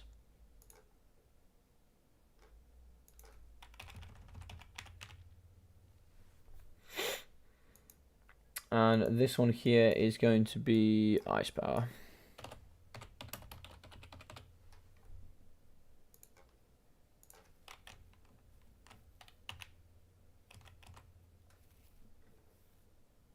So it's one apiece so far, and we're going to go through to game 3 here, the final one. So it's going to be Tomb Kings here up against the Greenskins. Trouble here of the Tomb Guard Halberds, Double Bone Giants, and we are going to get Cetera the Imperishable here with a Casket of Souls. Loads of sort of 1, 2, 3 units of the Skirmish. We are going to see some of the Orc-Boar Chariots. What have we got here? Orc-Boar Chariots there in the back. Go on the Paunch, which is pretty standard, I think. River Troll Hag and the Orc Shaman. So River Troll Hag here with just Spirit Leech, pretty nice, and Mither, as well as Brainbuster and the Gaze of Mork. Yeah, pretty good stuff. We are going to have the, for the big boy as well, on the chair, we are going to be having Lucky Banner, Great Units here, and Language of the Boys. Armor Piercing for the Morgos Maggie Marauders, as well as ITP. I think it's one of the cheapest units in the game with ITP, I think. Either them, yeah, I'll have to think about that. The Savage Orc Bacons here for the main battle line, they do pay for physical resistance, which is what really makes quite nice work here for the Casket of Souls. It can, you know, can negate a lot of that incoming stuff. That's why I also, oh, you can see Nikahara Warriors actually. I was more expected to see the Regiment of Renowned Tomb Guard. The, I forget what they're called. The one that do magic damage and have regen. Well, the Goblin Warfighter Archers just going to be kind of pinging here into the Skeleton Spearmen. Silver Shields for them, so I don't really care. You probably wouldn't care too much if they shoot them, but you can see there, Gaze of Mork going down on Cetera the Imperishable. Bone Giant shooting here. And damage coming up against the Savage Orc Biggins. The Morgros Mangi Marauders here in the back, they're certainly going to pin around for sure. And no matter what they shoot into here, they're going to get value. If they shoot into Tomb Guard, value. If they shoot into the Casket of Souls, value. So in the middle here, we are going to see Citra the Imperishable diving all over the Goblins. And he's going to get in the front and do all the big juicy work. As they come into charge up against Citra, a nice big face of magic coming in there and do some nice stuff. Terror there for the Savage Biggins. Nice work there with a kind of a combination in the front. Artillery here for negative, as well as that Terror. So, Skeletons here are going to be fighting up against Goblins in the front line. Quite a few are coming forward. The Bow Shopti here going to be shooting into Grom the Paunch, the big ones here. The big daddy Bow Shopti going to be shooting up against Grom, I'm sure. And that'll certainly do some good damage. You can see here, I really like the fact that the Tomb Guard are kind of, like the kind of inside shooting. It's so flipping cool. Look at this. So cool. I love it. I love it. So we are going to get the explosion there from Citra. If we actually slow down with him, I didn't actually go through his toolkit, but he's going to be having the Blessed Paid of Petra, which is what you just saw there, the explosion, the Wrath of Petra, the Incantation of Desiccation, the Incantation of Protection, the Incantation of the Cursed Blades, Unyielding Will, and the Restless Dead there for the regen. So shooting in the back, the Goblin Wolf Riders are going to go after the Bone Giant. 80 armor is not huge actually, but they can also shoot the backside of the Tomb Guard. Tomb Guard, which way are they going to be facing? They are going to be facing the wrong way, so they're not actually going to get too much utilization there from those shields. More Grubs now going to be firing here into back up against the Bone Giant, and this can be the problem here with no cavalry, is that you certainly get sort of map field dominance here coming in from the Greenskins. But a lot of push on the front line. We can see Citra charging after the Yukif's Incantation of Desiccation and shutting down here up against the giant River Troll Hag. Warg has been activated, plus 24 melee attack, base weapon damage and armor piercing, as well as coming in with immune to psychology. Super helpful here. The little Spider Rider is going to be charging in the Goblins, going wow as they do charge into Citra the Imperishable. Spirit Relation, all the badness here going down on himself. The Incantation of the Cursed Blades, as well as the Incantation of Protection there for 40% damage resistance, is going to be super handy indeed.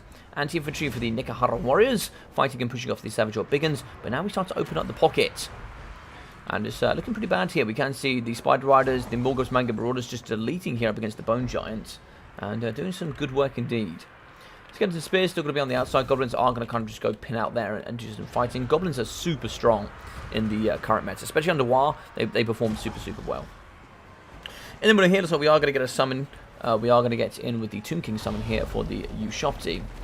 We should get the Ushopti here to fight up against the backside of the Savage Orc Biggins.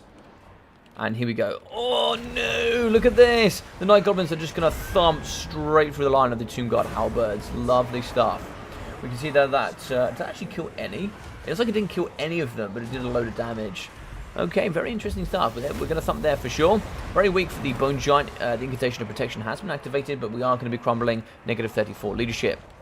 Look here, the Goblin Wolf Rider is still going to be sniping here up against the Bone Giant. He does move forward, but Citra here is in quite a bit of mess.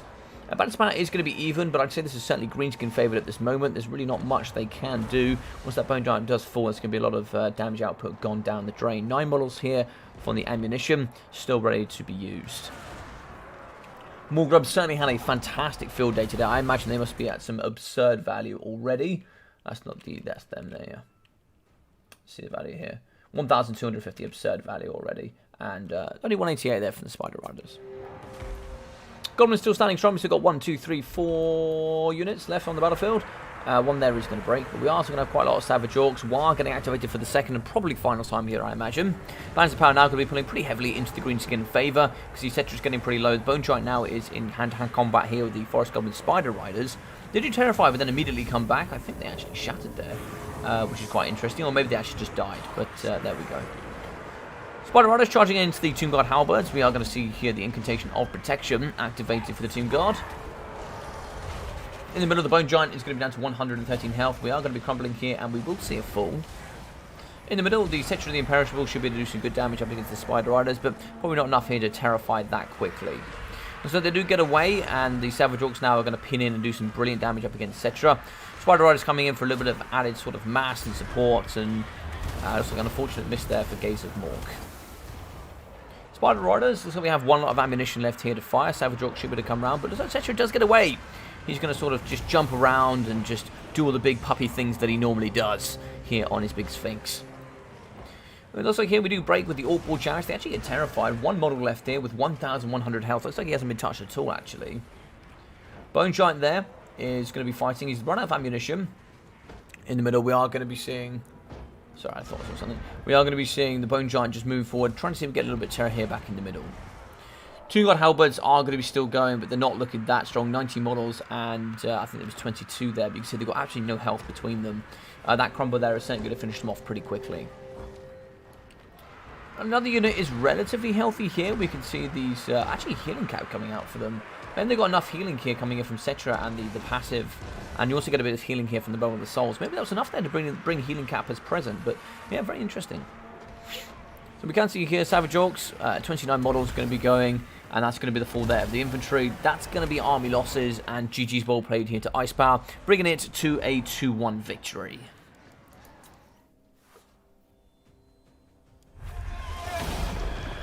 Yeah, it's a nice start. Cetra's biggest strength is that he's unsnipeable compared to Arkan. Yes, this is true. He's certainly on the... He's not quite a big chungus, but he's on the side of being a little bit more of a chungus for sure. Especially when you got the incantation of protection, that 40% damage resistance is really, really strong. The fact that you can just like pop it anywhere is really, really cool. But 1.5k for Cetra. We got 150, 120, 390, and 166 with 115 for the Skeleton Spearmen. 607 for the Nekahara Warriors. 600, 300, 411 there for the Tombcard Halberds. With, pardon me, 1,500 there, 1,150, and 1,255 there for the artillery pieces. So yeah, pretty good stuff. 102 kills, very nice. I really like the damage there in the front on the Savage Orc Biggins, and then kind of the really cool terror out with Cetra in the front. Yeah, that was really good. So, Grom, 402, 750 there for the Orc Shaman, 520 for the Giant River Troll Hag, with 250, as well as 170 there for the Gobos, and 91 and 312. 142 kills, 1,200 for the 8-peak Loonies, really strong here in this matchup. 460, 430, 307, and 2,056 there for the Savage Orc Biggins. 302, 340, 140, and 160 there from the Goblin Spider Riders. The Archers, 221, with 1,300 for the Morgribs, very good, and 560 for the Goblin Warfighter Archers. 360 for the Orc-Board Chariots, and a pretty nice build here overall. Pretty nice build overall indeed. This is pretty old school. I think, you'd have a roughly similar build here, maybe even going back as far as the WWC, apart from maybe the Orc-Board Chariots. But yeah, no, this sort of build is very strong indeed. Very, very nice stuff. Well, really well played here to these guys. And that there was the 2-1 victory for Ice Power, which brought him here to the final. He's going to be the second one. And now he's going to be facing off here up against Enigmas. So Ice Power against Enigmas here in the final. Oh, I need to host that. So if I get both of you guys to join up on me.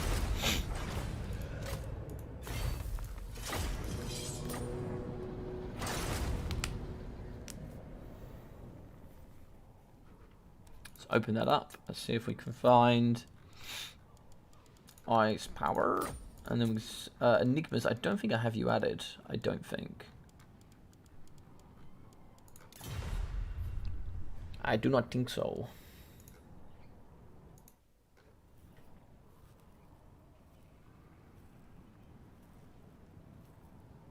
Personally, I think you just ought to take him on foot or Arkan. Oh, what is this? In this matchup, Cetra's biggest strength is...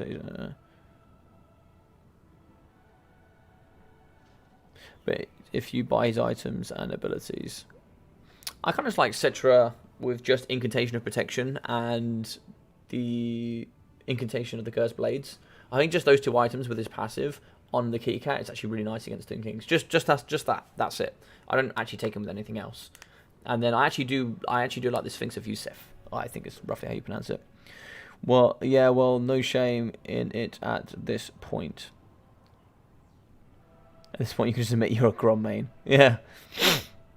Beastmen's new toxic. I don't think so anymore. I don't think so. I think with the new changes, Beastmen are certainly going to find themselves a little bit more leveled out, I think. Hey, Mihawk, how you doing, man? Welcome, welcome. God, I wish Cetra wasn't so bad. Yeah, I think Cetra certainly can be more expensive here. Alright, so let's get on here. We are now the other way around, so let's drop the 0 here. But yeah, really well played to both players. I really liked your Empire build, though, Cat Tellis. I really liked your Empire build. I thought it was super cool.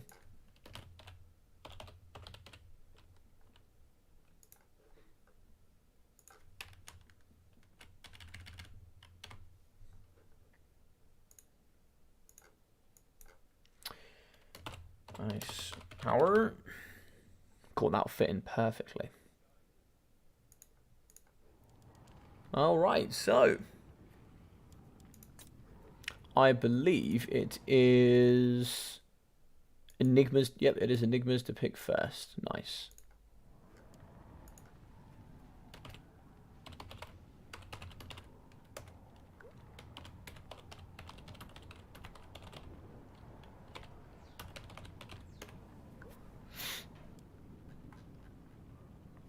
I swear Toon King units and spells are named to just confound casters. Oh yeah, 100%, 100% contender, yeah. The amount of times I've had to learn some of these ridiculous names. There's one called Evisceration. I had this, an Evisceration is on the special hero unit for the Skaven. I've forgotten his name, Gorich, or however you pronounce it. And obviously, the one thing I'm going to say, a lot of people will say like pronunciations and stuff. It's honestly one of the biggest complaints most casters get is that casters get things wrong. People read and see things differently all over the world. Like, casters just, like, depending if they're English, American, it will be pronounced differently. Just the way you say it or one other caster says it doesn't mean it's, like, entirely correct. It's just the way it is. So, Oakenhammer is the map. So, yeah, and they are, like, some of these words are just ridiculous. Like, Evisceration, when I was trying to say that whilst casting, it took me, like, 5, 6, 7 attempts to, like, get that right. It's crazy. Yeah, probably.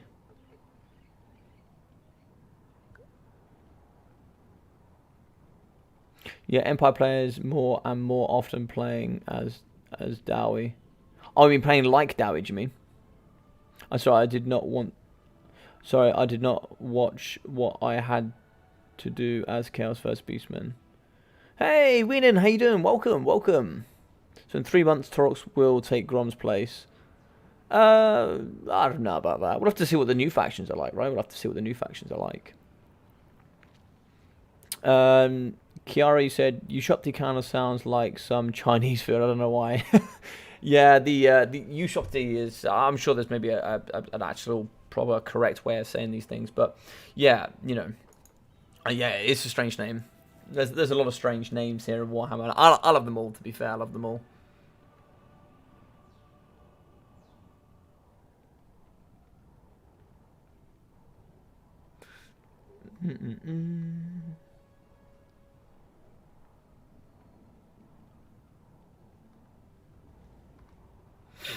Hey, Eldrin in the Mist, I just saw you there. I wish we saw more often the Crowfather, the Beastmen Legendary Lord. I like the Crowfather. I think he certainly has his good picks, for sure.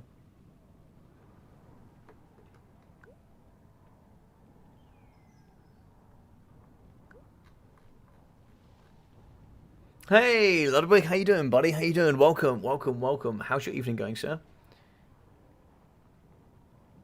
Evisceration.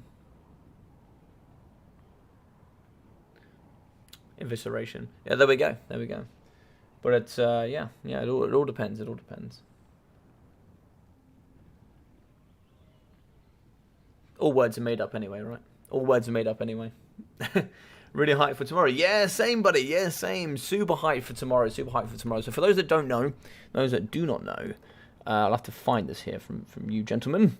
GGX are hosting a tournament on their announcements. I'll actually leave a little link here for you guys. A little thing I'm going to be hosting tomorrow, which is going to be the GGX New Year's Bashing. There's actually quite a few players in here already, 31 already. So if anybody wants to play in a tournament tomorrow, here's going to be the link for the challenge. It's a nice little prize here. So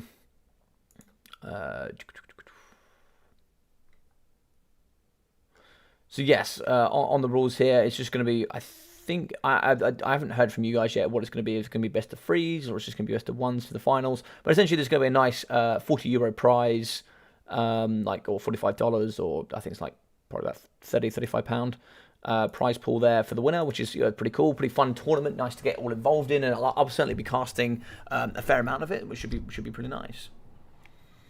So yeah, that'll be there on challenge. Let me just double check that opens up correctly. I sent that in for you guys. No, I did send you some weird link. There we go. Yeah, so you guys can register to that if you want to play in a really cool event tomorrow. We have some really big names in there as well. So you know, we've got Big Bowmore, the man, the myth, the legend.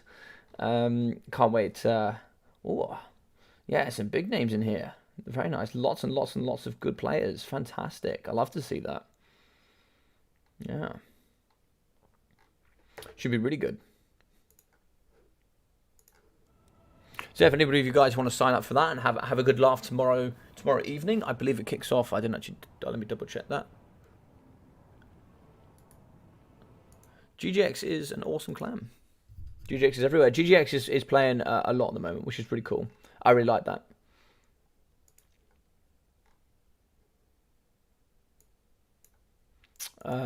Kicking off 5:30 tomorrow. Check-ins at 4:30 to 5:30. Yeah, so you guys can get involved and come have some nice games. Yeah, GGX have been playing a lot, which is really awesome. They're doing lots of clan wars, putting on lots of events. You know, it's really really awesome for the tournament scene for sure. Really really awesome.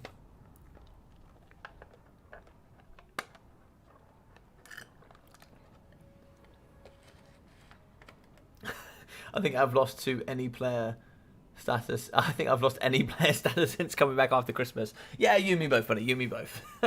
Yeah, you and me both. That's actually a question whether I've actually had any player status in the first place.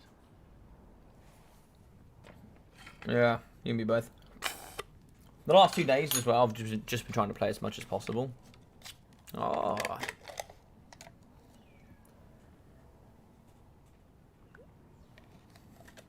I've been doing a big grind on the Halo Infinite, getting into the Onyx ranks on the open, and trying to see maybe I can grind myself into the maybe try and grind myself into the top 1%. I hope it'd be nice. I've just clocked 50 hours. I've never played Halo before. I'd started, which was about 10 days ago now, 11 days ago, and I managed to hit Onyx, and yeah, it's really good fun. I'm just really smashing it, really enjoying it. Need to learn how to play again. Yeah, if you could teach me as well, that'd be great, Bowmore. That'd be great. If I could just sit there and observe you, that'd be awesome. All right, so the old school classic. We are going to be having Beastmen going up against Lizardmen. Let's see how it goes. So traditionally, this was probably slightly Beastmen favoured before the 2.4 patch, but with the SEM model count getting kind of nerfed there for the Beastmen, we're going to see some changes. All right, so let's have a look here. So we are going to get Taurox and the double Manticores and the Brave Shaman of Beasts. Now, a Wargore isn't SEM, but it certainly could bring a Wargore. But it's like here instead, we're going to be getting 4 units of the Centaur throwing axes, the Ungor Spearheads with shields, Goreherds, Ungors, Centaurs, Tuskor Chariots. Yeah, pretty good stuff. Lots and lots of Centaurs and big beastie boys. So obviously onto the front here with the double Skink Skirmishers, make that 4 Skink Skirmishers. Alongside here, the double Temple Guard and also the Sally. Sally the Salamander here in the middle. Make that Sally alongside a Feral Troglodon. The Regiment of Renown here actually does come with a plus 24 melee attack, which is actually quite a nice bonus as well. Double Sword of Spears here alongside the Priest of Beasts for the Amber Spear and the double Transformation of Gadon. 3 units here of the Skin Cohort Javelins. Excellent value indeed alongside the Cohort of Sotek. Cohort of Sotek with a little bit of a little bit of healing support could do very, very nicely indeed. Very, very nicely. Yeah, pretty good stuff. Alright, so yeah, both sides going to come with some pretty strong elements to their build. Skink Skirmishers, I'd be very interested to see what they can do. Of course, no Chameleon Skink, so of course here they're not going to be having that Stalk, but certainly the Firewall's moving, 48 speed, poison, you know, they can do big boy stuff.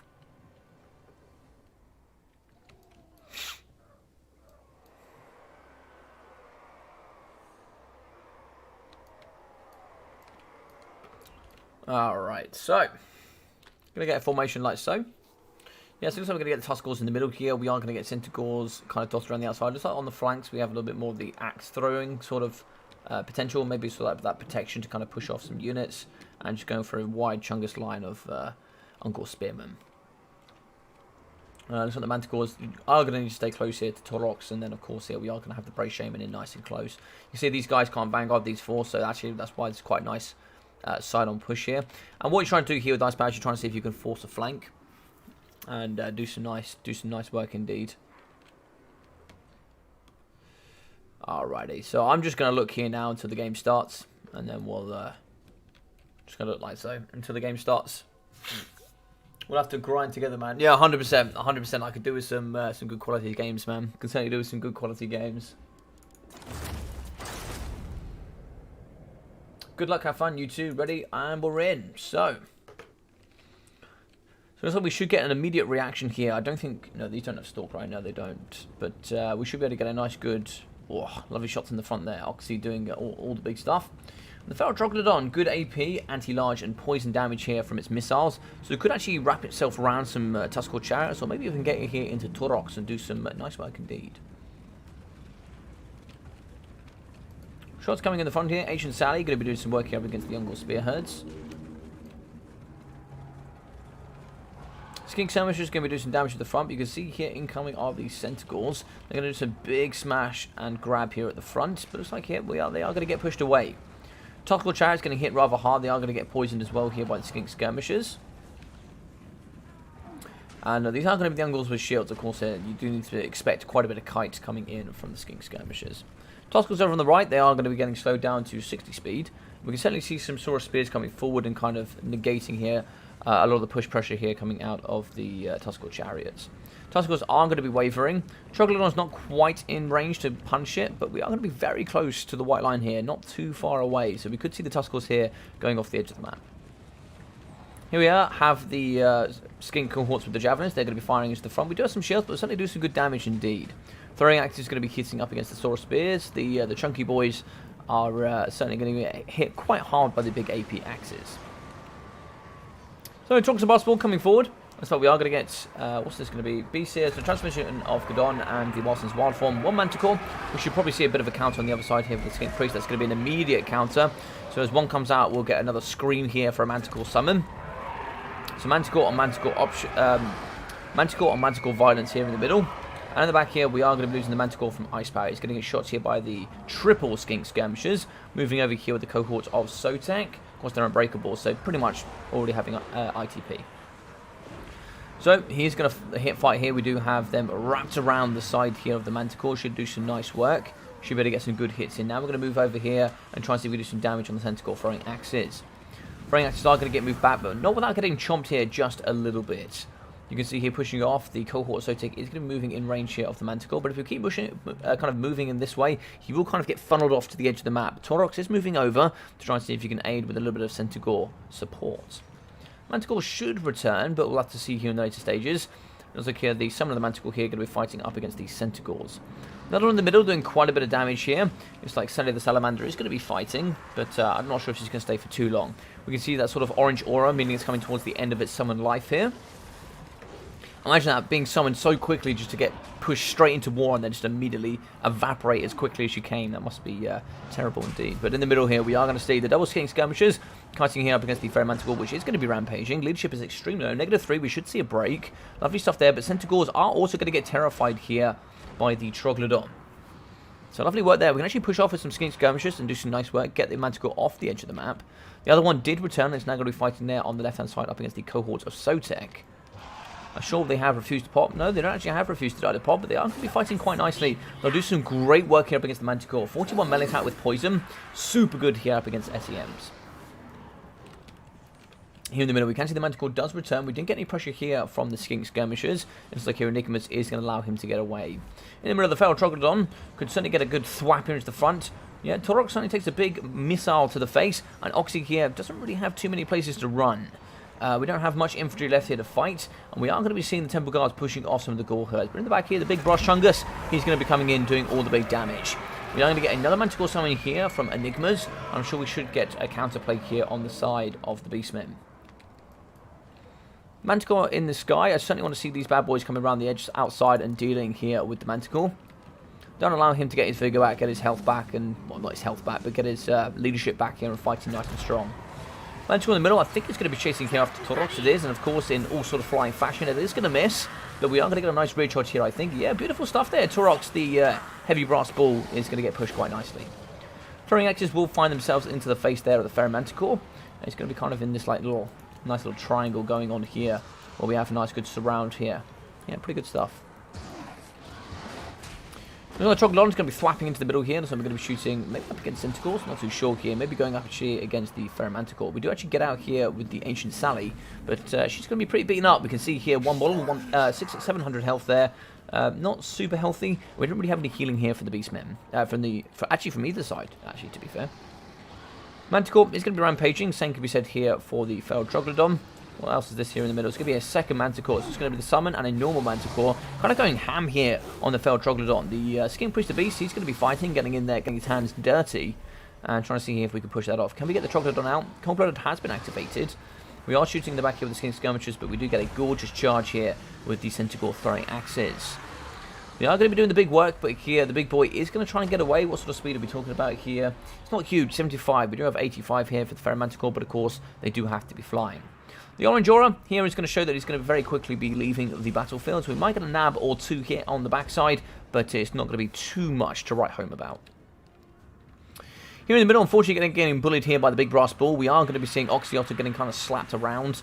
But he can do some good work up against Taurox. He does have 130 armor, but this boy has 534 armor-piercing missile strength. And look at that, the 360 no-scope to the face of Taurox, and he's certainly not happy. We have spears here, double spears from the Saurus. They're going to be kind of fending off the Centaurs.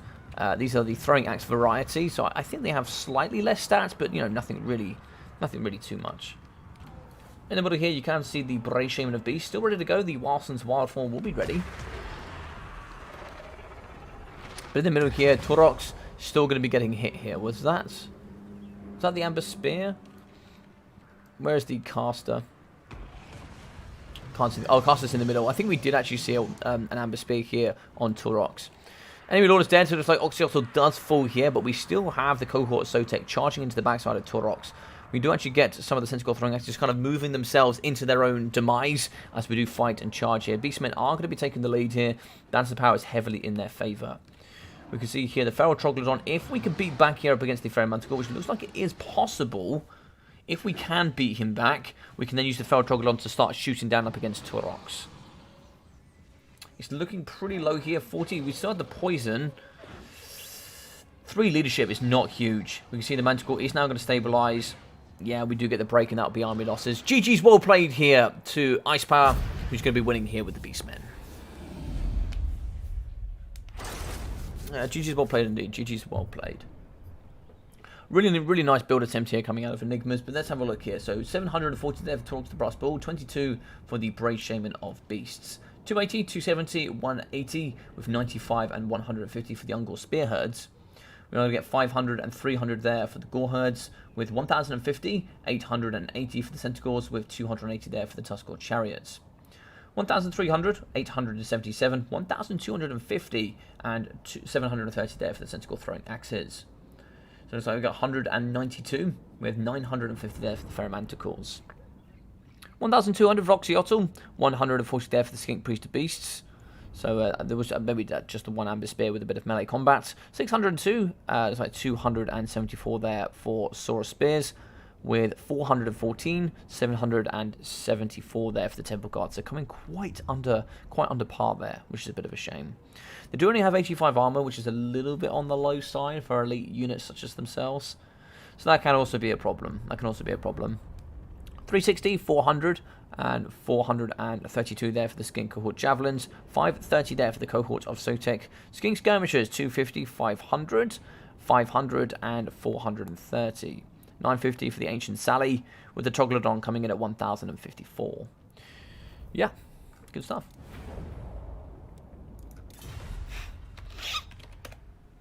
GG, well played. So, second map here is going to be on Pillar of Bone, the Bone Zone.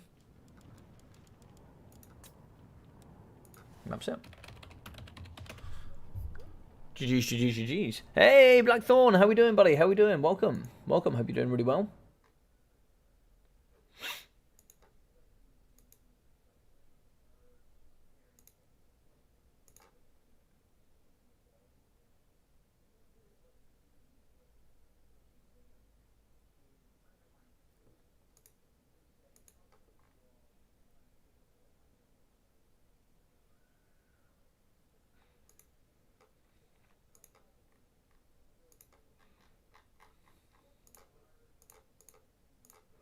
So yeah, no, pretty good matchup there. I think I do wonder actually if you did go in with the heroes there from the Lizardmen, if you go in with the Cold One Riders, the what are they called? Saurus Sky Veterans. I wonder if double Saurus Sky Veteran there could have done quite nicely. Maybe they could have bullied Taurox a bit more and put a bit more pressure there. It's hard to say, really. It's hard to say.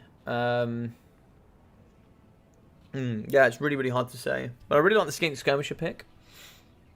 Although the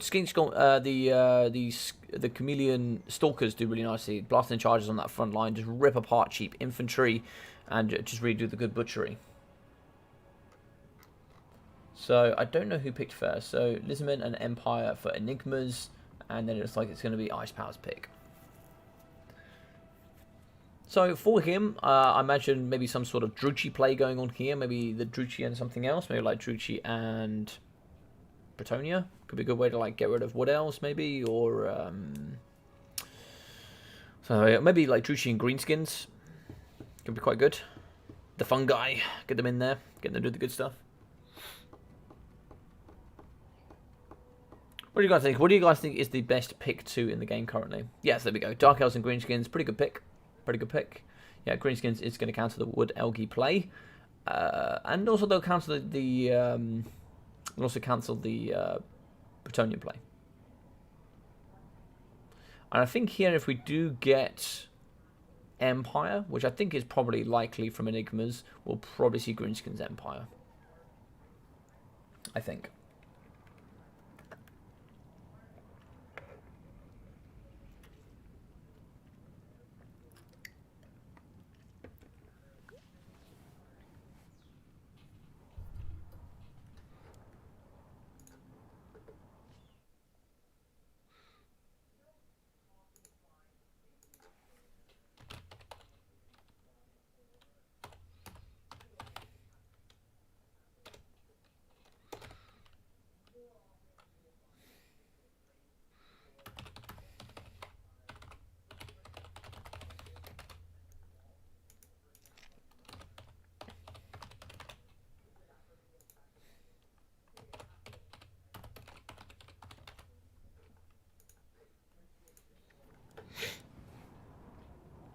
I'll try Brett. Yeah, Greenskins makes complete sense. Yep, Greenskins makes complete sense. Prevents him from playing Dark Elves, which is actually not a bad idea. And now he's got to play a backup faction here with Greenskins up against the Bretonnians. You can certainly do it with the Greenskins.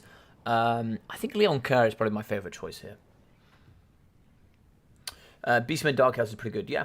Beastmen Wood Elves is really good. Beastmen Dark Elves is really good. Beastmen Lizardmen is really good. Lizardmen Wood Elves is not bad either. Yep. Ice's mama is his pin daddy. Yeah. Well, what's either said, I guess. Yeah, I guess like Beastmen and pretty much any faction is pretty good. Yeah. I would go normally Lizardmen, Wood Elves, or VC. Yeah, I actually think pretty strong as well. Loki is actually our Empire Vampire counts. I think it's also quite a strong one. Or Dowie Greenskins. I think it can be quite hard to counter there.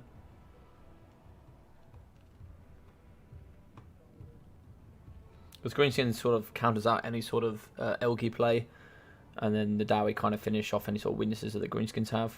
Now, like Empire, etc. You just wouldn't see Empire there. You wouldn't see VC there. You wouldn't see VP there either. So you know it makes it pretty hard to pick into. Beastmen Wood Elves might be the most meta. Yeah, that's something what I've noticed. Beastmen Wood Elves or Beastmen Lizardmen are the ones I've normally seen for sure. Depending on what you find, Chaos. And I actually find like this is what makes Chaos so strong. Chaos is a good counter to most of those picks, like Chaos against Wood Elves, Chaos against Lizardmen, Chaos against Beastmen can be quite nice. Yeah, Beastmen Wood Elves is probably the strongest one. Yeah, I could probably agree with that. Yeah, for sure. There are some strong partnerships out there for sure.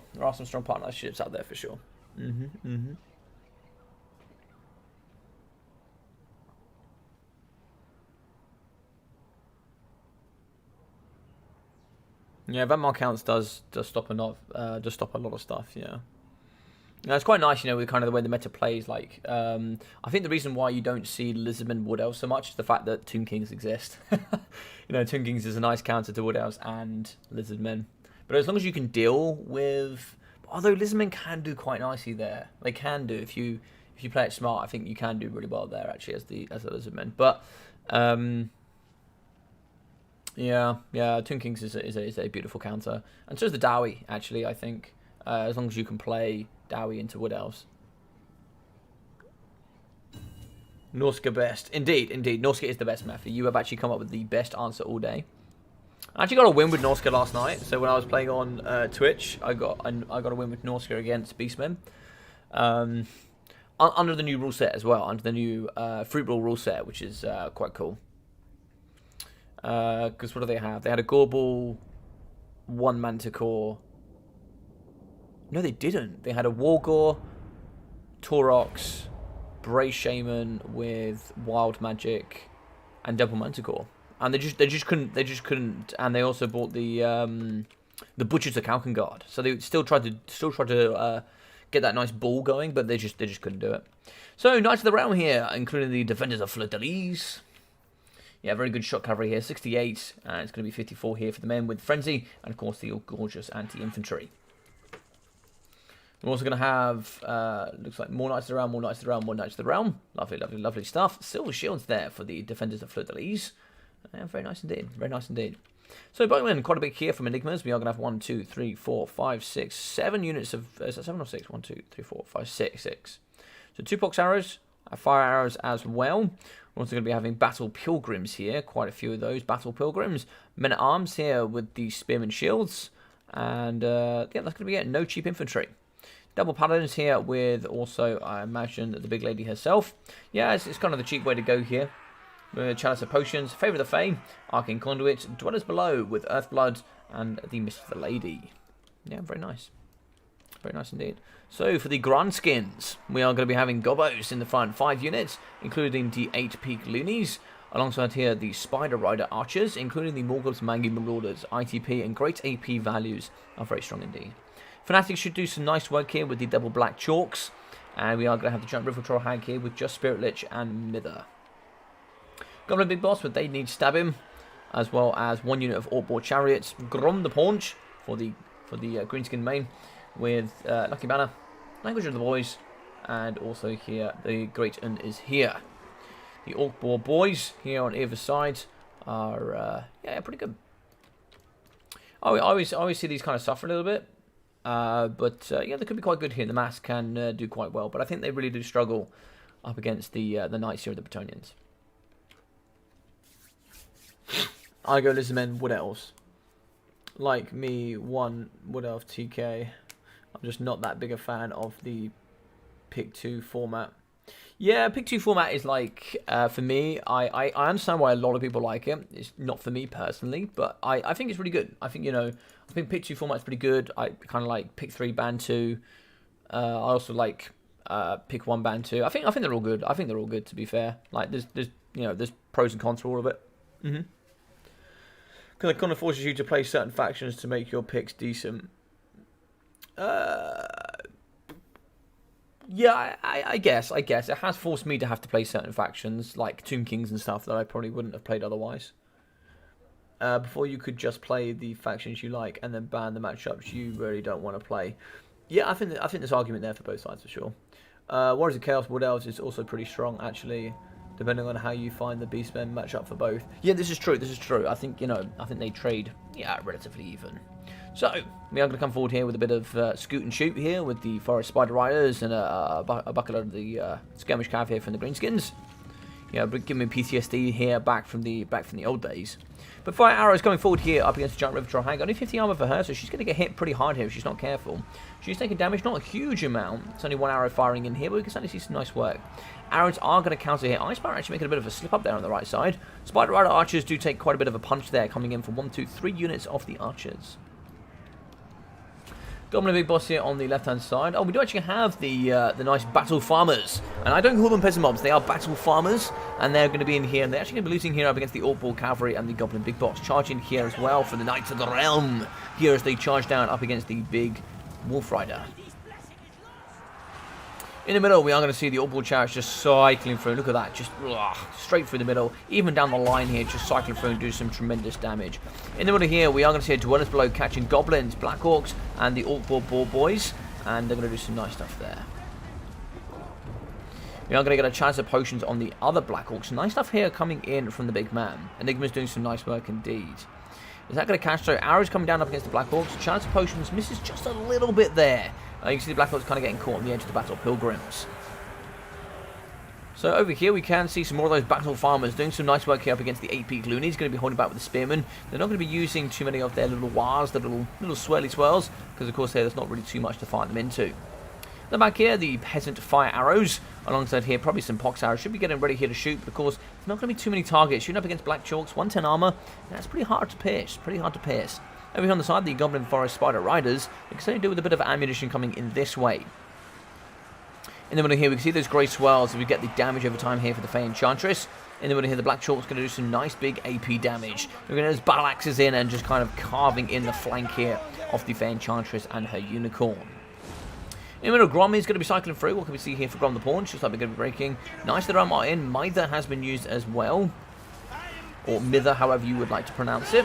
Is going to be in, and that's actually going to be getting the slow and getting the good punch here up against the cavalry in the middle. Cavalry is going to be suffering here from the beautiful Bretonnians. On the side here, the Battle Pilgrims and the Battle Farmers going to be wavering here together, and I'm sure they'll be running off into the sunlight.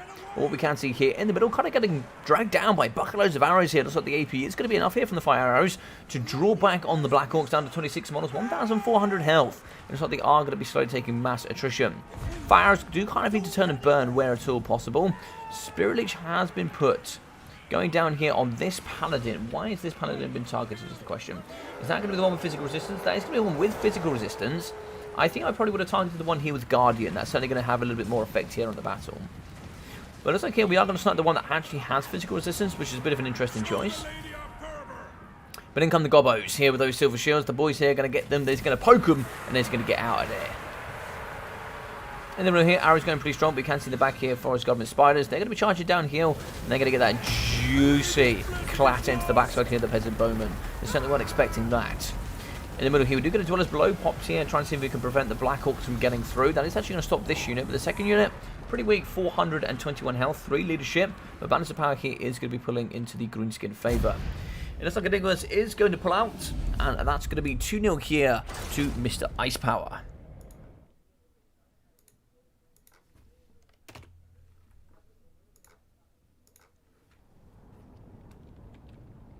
So, Grom the Paunch, 1,056 there, with 314 for the Goblin Big Boss and 720 for the Giant River Troll Hag. 390 for 11, 360 and 550 there for the Goblins, with 630 there for the 8-peak Loonies. 437, 290 for the Black Orcs, with 256. 1,100 for the Orc Boys, with 375 for the second, 108 kills, lovely stuff. 255 there for the Orc Board Chariots, with 380, 108, and 820 for the Morgoth's Maggie Marauders. The Lady, 1,500 for her, with 350, 455 there for the Paladin, 160 and 80 there for the Peasant Mobs, with 54 and 47 for the Spearmen at Arms. 172, 280, 230 here for the Battle Pilgrims. And let's have a look here. So 190, 550, 300, 400, 330, and 115 here from the Peasant Bowmen. 345 here from the Defenders of Fleur-de-Lis, with 250, 360, and 660 there for the Knights of the Realm.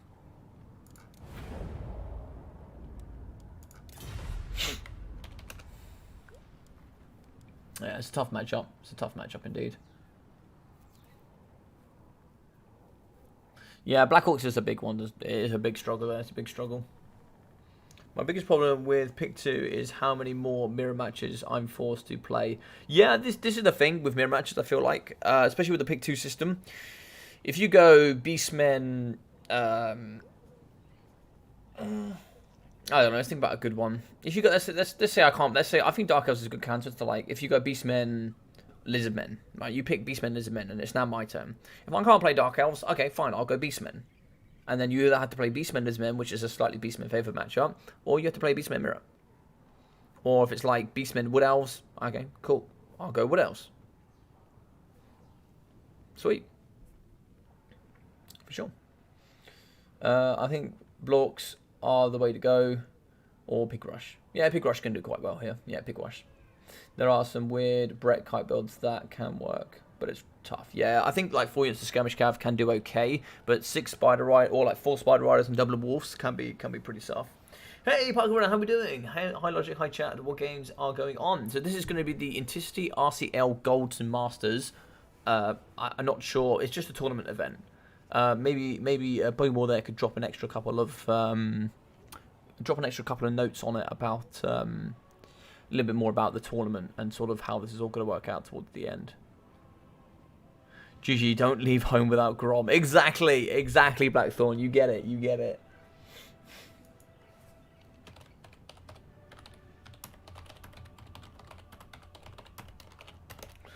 Right, so the next map here is going to be Valley of Thieves. There we go, Valley of Thieves there.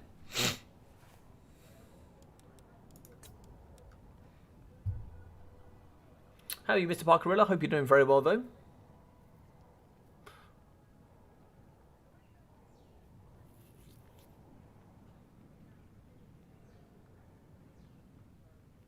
Ah, I've got Contende streaming tomorrow. Lovely stuff. What are you going to stream, Mr. Contende?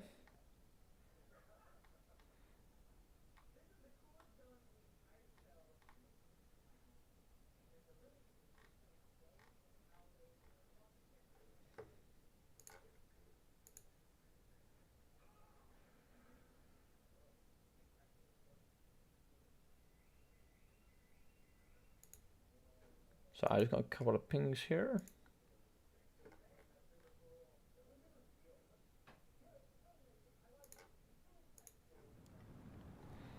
How Manta German fare in this matchup? Question mark. It seems like they're a good tool for the Bretonnians. Yeah. So as I was kind of alluding earlier, if you go. Oh,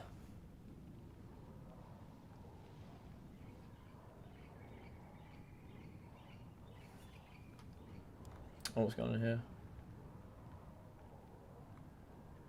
If you wish to veto this map, I'd agree. Valley of Thieves is just flat, I think.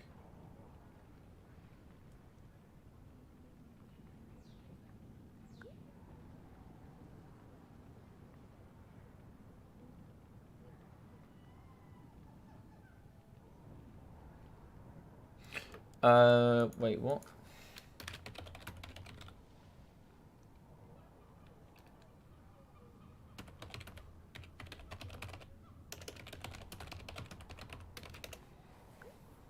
Apparently something's wrong with this map, so we'll have to check out and see what's wrong with this map. I'm good watching stream while transferring and editing a Sin 8 film from 1957 into digital format. Oh, awesome, Huckrin, that's awesome. I'm back for just one of the regular RCL tournaments from Atlanta. They are split by divisions. Just need to be ranked and have some good games to sign up. Yeah. The winner's a small prize and qualify for the winter season grand finals. Yes. Yeah, I can't remember how many is it that qualify, Mr. Bowmore? Is it 4, 6, 8? I can't remember actually.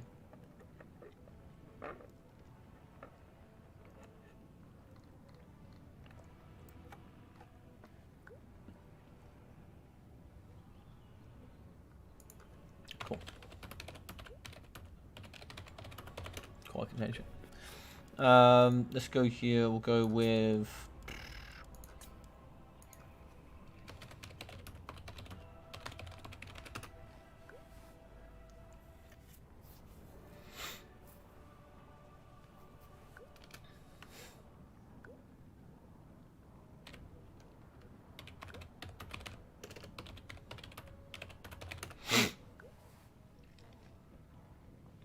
let's have a look here. So do we see a pick here? I'll try Empire and Dark Elves. I thought I saw a Dwarf there somewhere.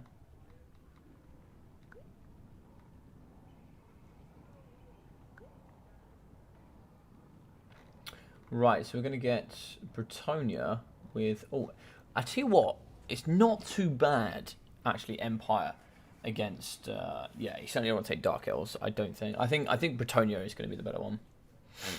Alright, Empire and Bretonnia. Yeah, pretty fun match. I think. Does it favour either side? I don't know. I don't really think so. I think both sides can do very well in this matchup for sure. Hey, Ryan, how we doing? How you actually get involved in these tournaments? I've been playing for a while now and always like to play competitively. Well, Ryan, feel free to join up in the tournament.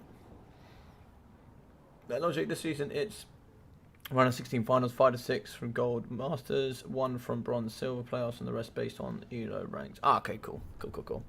So, Ryan, do yourself a favour, mate, and come join up here on the Discord. So, let me give you a little cheeky invite.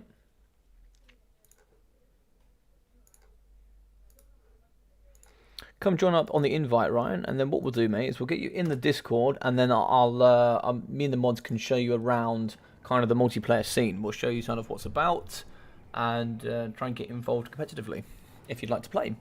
I do something called the Shortbeard League, which is where we've got over 100 people signed up for the Shortbeard League, which is really cool in total.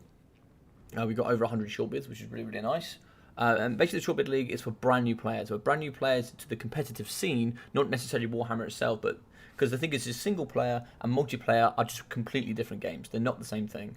And for those that are kind of transitioning over or have never played this at all before, want to come try competitive, for the Shortbeard League, you play against me or the admins, and then we mix you in together with a brand new bunch of players of that same ability level as you. So we put you all together in groups, and then you kind of play against each other, and then you can get promoted, and you'll either stay in the same league or you'll get promoted in the next season.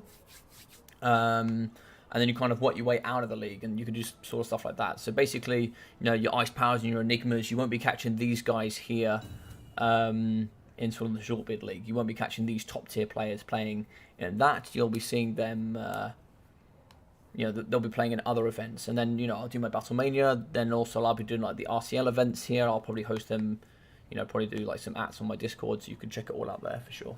So feel free to go check that out there. Alright, looks like here we are ready for Enigmas.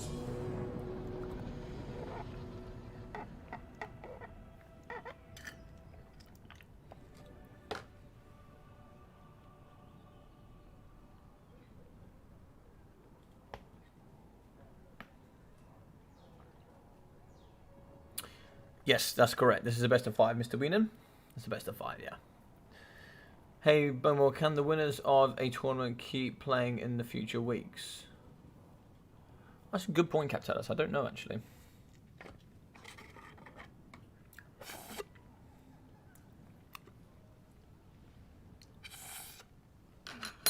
Let's get this coffee down the drain. Just accept it. Thank you. Oh, no worries, man. Let me give you a little... See if you joined up here. Yeah, Mr. Judge. Give you a little message.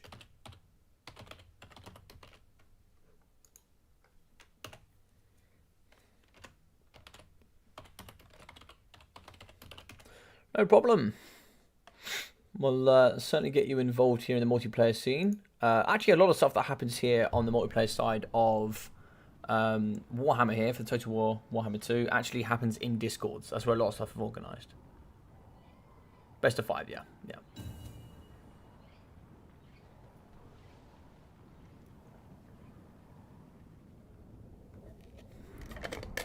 Alright, there we go. That's the double coffee down the drain. So, Galbaraz, we're going to be having the Bretonnians of Icepower going up against Enigmas and his Sigmarites. Alright, so let's do it.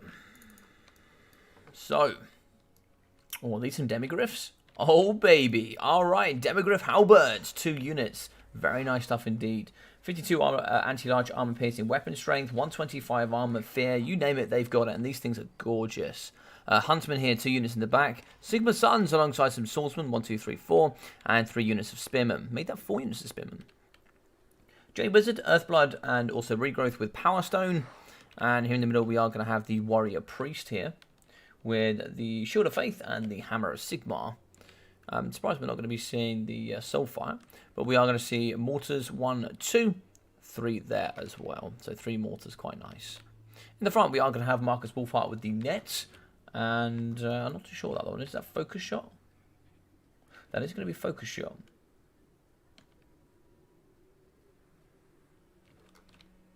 So there we go. Pretty good stuff there from the Empire. So for the Bretonnians, King Leon Kerr was the Damsel of Life, with Dwellers Below and Earthblood. And here in the middle we are going to be having the Peasant Mobs. So we are going to have the very battle veteran here for the Peasant Warriors in the middle. We are going to have Men-at-Arms here. It's like 2 units, mixing in with a bucket load of Peasant Bowmen. some here being Pox arrows. And we are going to have some nice errands here with some Knights of the Realm here at the back. And looks like here we are going to have the doubled blessed. Oh no, one blessed field trebuchet, and the other one is going to be not all that blessed. Yeah, so the defenders of Fleur-de-Lis over here on the left, the anti-infantry frenzy. Coming here with, look at those blue lances. Look, they look awesome. I like them. Big stuff. King Leoncoeur in the sky. Let's see what he gets. He's going to get the Sword of Corone, the beloved son of Bretonnia, as well as the Ladies Champion. That actually only works till he breaks, then once he's broken, that's it. There's no more healing. And we also get the Blessed Lady, so the Blessing, right, for the 20% physical resistance. I'll keep an eye out for anything to get involved with. Nice, Ryan. So, Ryan, have you played any sort of competitive multiplayer before, or are you like just been around the single player scene with, you know, maybe watching a lot of campaign stuff? That might be good to know.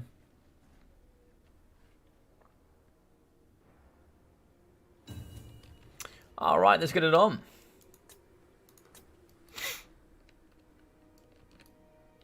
Both are going to be starting in the opposite corners here, so they'll be coming together, I'm sure. We've got 440 range up against 380 there of the mortars. So you've got to be careful here that the double artillery piece doesn't take out the triple of the mortars. Got some pretty even support here from Enigmas and Ice Power, but nice there.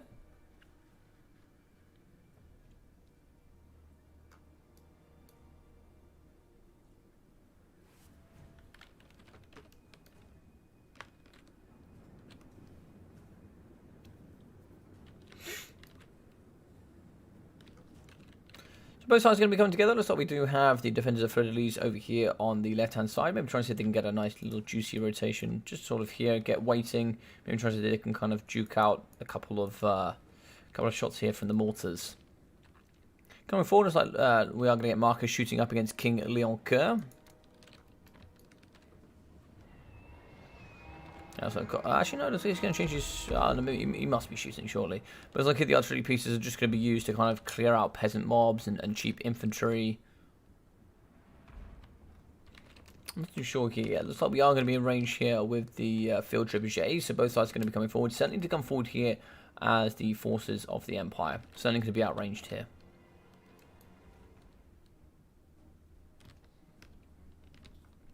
I'll probably just save the ammunition here for Marcus Wolfart. Leoncoeur is just going to be going back and forward here. He's going to be just negating a lot of the damage here coming out of Marcus Wolfart. He does have stalks, so I wouldn't mind seeing him kind of move over into this direction. But now he's on the floor, actually. You could probably get a couple of shots in there. Huntsman going to be shooting over the top.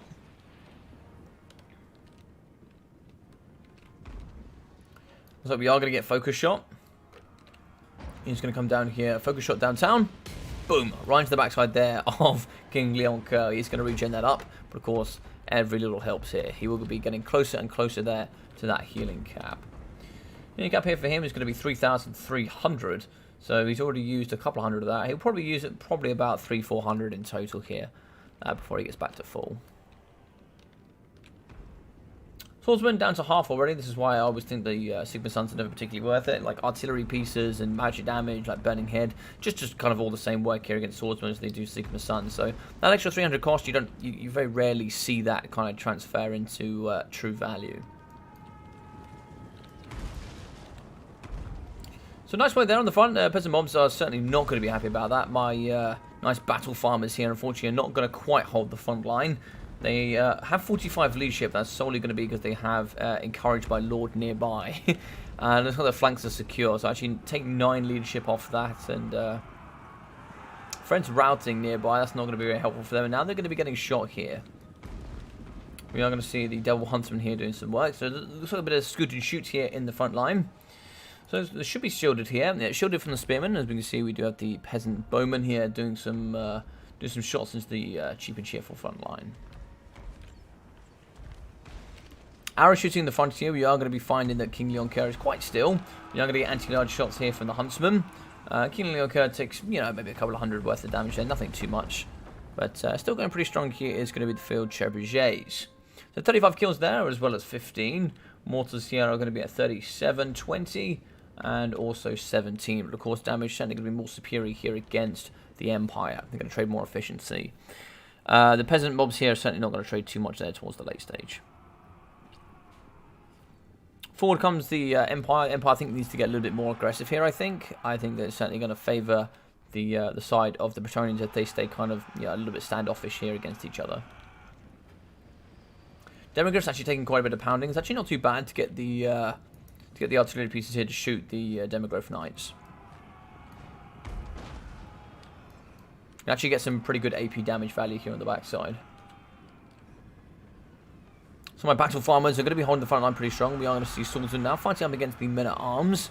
So we are going to see here 32 and 32 up against 27 and 26. So we should see a win here for the swordsmen. Armor is going to be the same. But of course here these are going to be pretty damaged on the way in. So it should be a relatively even trade. Shots coming in the front. It's going to be a net here for King Leoncoeur. Moving in here as well with the double Demogryph Knights. He's definitely netted. He's definitely netted, but it looks like he's going to get away there. And King Leoncoeur is going to take quite a bit of damage there in that fight.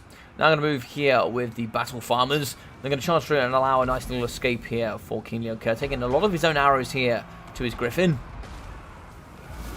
But it's like here we are going to get a heal for the Demogryph Knights.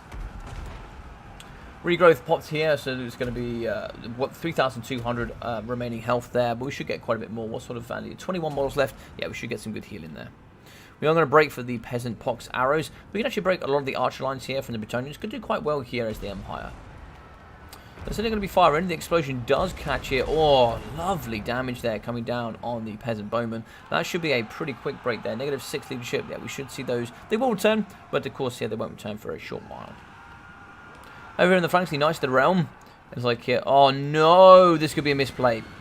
Yeah, it's like here we are going to catch King Leoncoeur and the Knights of the Realm here up against the Warrior Priest. Also going to have the Healing Caster here. We are going to get a juicy little heal here on the Defenders of Fidelis. Actually catching in the Peasant Mobs as well. We do break here with the Warrior Priest because he gets terrified by King Leoncoeur. We don't really have any support over here, unfortunately. Marcus Wolfheart can't really do too much. We've already seen his net has been activated. But he certainly can get some shots over. Looks like we're going to be doming an arrow here. But looks like we did miss. Marcus Wolfheart is going to shoot. Like he does catch one of the Defenders of Fidelis. They will be going off. We do actually get a nice, gorgeous net here, which is going to catch Leoncoeur and the Knights of the Realm. We're going to charge in here with the Demogryphs and get in here with the Sigmar Sons. Trying to see if we can do some good work here up against the Knights of the Realm. Should be able to shoot in the sky. Some nice chip damage there coming off King Leoncoeur. Anti-large armor piercing for Marcus Wolfheart. In the middle, though, we are going to charge forward with the men-at-arms, trying to see if we can catch up with these huntsmen. Do some good damage there in the front. Otherwise, you're just going to see spearmen kind of shattering here throughout the battlefield, and swordsmen as well, kind of breaking left, right, and centre. Sort of getting pulled apart here by the artillery pieces of the field trebuchets. In the middle, though, if we can get some good pressure on the mortar teams, kind of whip down some of these battle farmers, get down on the men-at-arms as well, kind of clear out some of the archers and just remove all this infantry and then slowly deal with the cavalry, we could drag Bretonnia through the mud here. It's certainly possible. No way the Defenders of Fidelis do actually return. They do actually come back here with 1 leadership. God damn it. 4 models. I have no idea how these things have not gone off the edge of the battlefield. But in the middle here, we are going to see the Warrior Priest, Hammer of Sigmar, Shield of Faith has been activated here. That is going to help here fighting with the Demogryphs. The battle farmers are not going to quite hold here up against such elite cavalry. We are going to see, though, the Knights of the Realm. 11 models left. They're going to be getting charged here by the Demogryphs. And they're going to push up by the Sigmar Sons. We want to see the Sigmar Sons kind of return here, actually. And kind of help fortify the front line. On the right-hand side, we are going to see a bit of a juicy model coming through. We are going to have the Knights Errands. And, you know, they're certainly going to have the mobility to get in here. And we can see we certainly need to push forward and create a bit of a screen off here. But it looks like that's not going to be the case. So we are going to see a little bit late here. Enigmas is probably not going to catch this. Nice maneuver there coming in from Ice Power. And now we're going to be charging here onto the mortar teams. We are going to be shooting with the Huntsman, but it might be just a little bit too late here. We're now going to get a bit of assistance coming in with King Leoncoeur. No, he's going to decide otherwise. Ice Power doesn't really want to get involved there, but we're certainly going to be shutting down all 3. And that's very, very nice work there from 1 unit. It is going to get netted, though. And now we're going to charge in here with the Demogryphs. Demogryph Halberds are now going to start thumping here in the middle. The big anti-large boys here are going to do some great work indeed. In the middle, though, so we are going to get a Dwellers below here coming out of the Damsel of Life. And that's not going to catch too many Demogryphs. That's a lot of mana there, unfortunately, down the toilet. I can't remember quite how much it is. It's going to be here, isn't it? I can't remember how much on the mana that is. So that's going to be a transfer mana of 17. Which unfortunately isn't going to be seeing too much value there. We do shatter with the mortars though. That's a little bit unfortunate. What else do we see here? One mortar team will return. Do we see another one? We do see another one still firing. So we should be able to get a lot here. Oh, actually, we're going to see a juicy hit here on the cavalry. Not quite. Next door. Looks like it does kind of whiff the side of the flank of one of them. But apart from that, nothing too much here. Over in the top, we are going to be seeing some knights here chasing off some of the swordsmen. So it's like here we have 8 of the Knights of the Realms there doing this stuff. We do get a return there of the Battle Farmers. And they should be able to get in and do some good work. Sigma Sons here could challenge up against the Battle Farmers. You know, get in there and do all the dirty work. And it looks like here the Spearmen are going to come forward here to challenge the Peasant Mobs. Looks like they're going to run away. Looks like they don't really want to have too much engagement there. We do break one. Are we engaging anywhere? No, that's shattered. So I'll give it a couple of seconds here for the player to realize. But you do have to engage here. Just make sure the artillery is currently firing. It is firing, so it's all good stuff. All good stuff. So yeah, artillery pieces here are going to be shooting here into the infantry. Artillery is going to be shooting forward and... Ooh, just missing up against the demogryphs. Get a bit of healing here would be quite nice as well. It'd be quite nice if you could show that to the... I'm not actually sure if it does show the true healing cap here, even with all the models that have been reduced. Maybe. Maybe. It looks like here King Leonka is going to come forward. 3,200 health for him. What sort of healing we got left? 1,200. That should pretty much bring him to full. So he's not quite a healing cap, but very, very close. You will certainly start seeing a healing cap coming out soon. Arrows forward. They do fight and they do miss here up against King Leonka. He's really trying to get on top of those Sigma Sons. They are a big pain here for the Bretonnians. A return here of the Knights of the Realm. 8 models. And we are going to see here the Damsel. She's going to have to be careful with how she plays it. She's actually going to be on top of a unicorn, giving some good magic resistance. I believe 40% base. Yeah, 40% base there, which actually makes them actually relatively quite tanky against some units. Artillery does hit the demogryphs. Got to be super careful with those models. And yeah, it's going to be pretty low here. Ammunition is going to be 5 there from the Blessed. And from the regular field trebuchets, we are actually going to have no ammunition. So just 1 of the artillery pieces left. We do get a return here of the Battle Farmers. 2 of them are going to be coming back to the battlefield, but I'm sure 1 more break here on each, and if this breaks, it probably will be a shatter. No? Okay, that's going to be at least the second break there. I think I've seen all of them break once, but it's unlikely to see those guys return. So it looks like we could get a bit of a swing round here. We can see quite a bit of a gap. We certainly want to get those forward now. Yeah, there we go. So good work there coming out of Enigmas. He's going to notice that threat pretty quickly, and it looks like the Spearman here can now probably just drop back into the pocket and do all the good stuff. Ammunition is going to run out here with the mortars. That's 1 and 2. So basically going to be just more infantry now to add to the pocket. And demogryphs are going to take this charge. I think this is going to favour the Bretonnians. You've got to be careful because there's a lot going in here. We are going to be seeing the Shield of Faith, and here we go, the Sword of Corone. Oh my god, so many buffs going in here. Hammer of Sigma, Earthblood, you name it, it's in the pocket. And this is do or die here in the middle. Leonka healing cap is present. And we are going to see here the Battle Priest is going to be falling quite quickly. The Warrior Priest is going to do quite nicely, but I don't know if he's going to be able to hold up against King Leonka. Terror is in the middle. We are going to see the Damsel involved as well. Dweller's Blow has been activated here, coming in for the Bretonnians, and that will certainly catch a lot more here of the Empire. That is a very nice cost-efficient trade there coming in for the Bretonnians, and a brilliant bait play here coming out of Ice Power. Another cavalry here is going to be demolished, as well as that hero. We are going to see Shatter there for the Spearmen. No ammunition here left for the Huntsman, and it's looking pretty bleak here. So what we see here, we are going to have 3 lots of ammunition left here for the Blessed Field Trebuchet. We do get a return there, the Warrior Priest. Warrior Priest is going to charge straight in and immediately break, but there's not a lot more he can do. He's going to be shattering, and that is going to be Enigmas dropping. GG's well played here for a super close final game between Ice Power and Enigmas, and that is going to be a 3-0 victory coming in from the big man from XMT.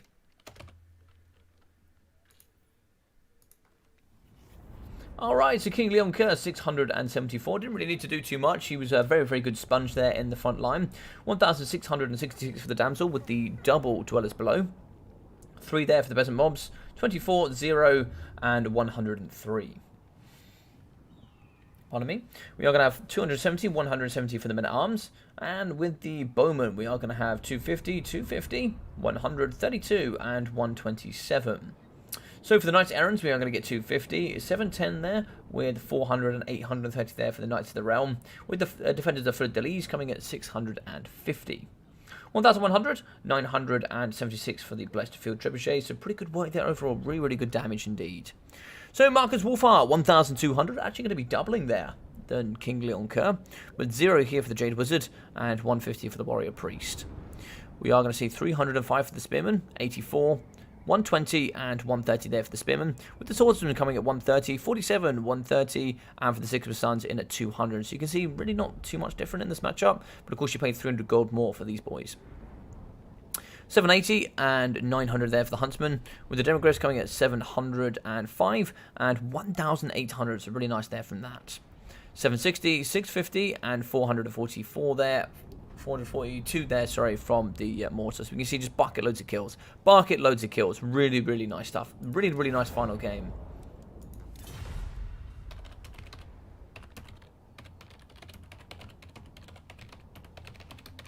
Really, really nice final game. Yeah, super close game. Super close game. Really, really enjoyable indeed. I played a good 150 plus quick battle games and a few 2v2s, but not really touch campaign, as I'm a PvP fan in games. Oh, nice, Ryan, nice. Well, I think you're probably going to be in the perfect place then. I think you're going to be in the perfect place. Huntsman play was cool, though. Yeah, I really like seeing the Huntsman coming in.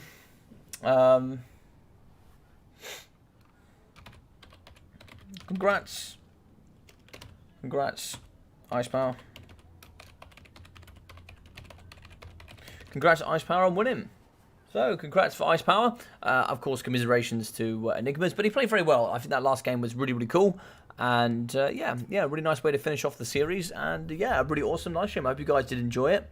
Yeah, it's been super fun here to host this today. So, I hope you guys did enjoy this. If you did, do feel free to smash that like button. It would really, really help here on the channel. And, of course, if you haven't already, do feel free to subscribe. There will be a lot more content here coming forward on the channel.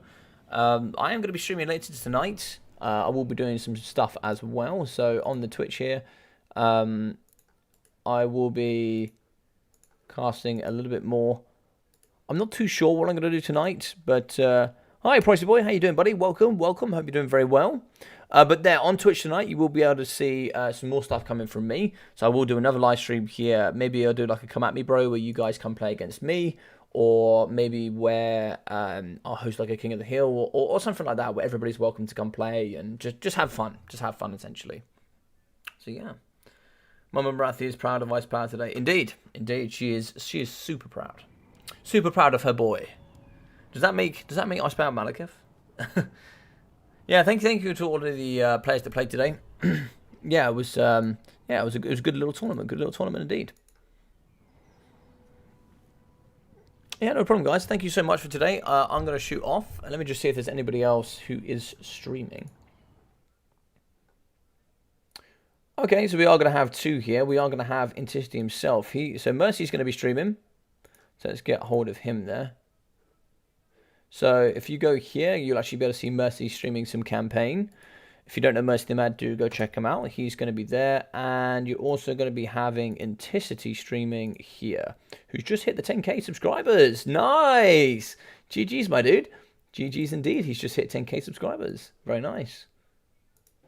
So do feel free to go watch either of those guys. So it's Enticity. So first it's going to be Mercy, then it's going to be Enticity. Yeah, just go check those guys out and just say hello from Logic. Just see how the guys are cracking on.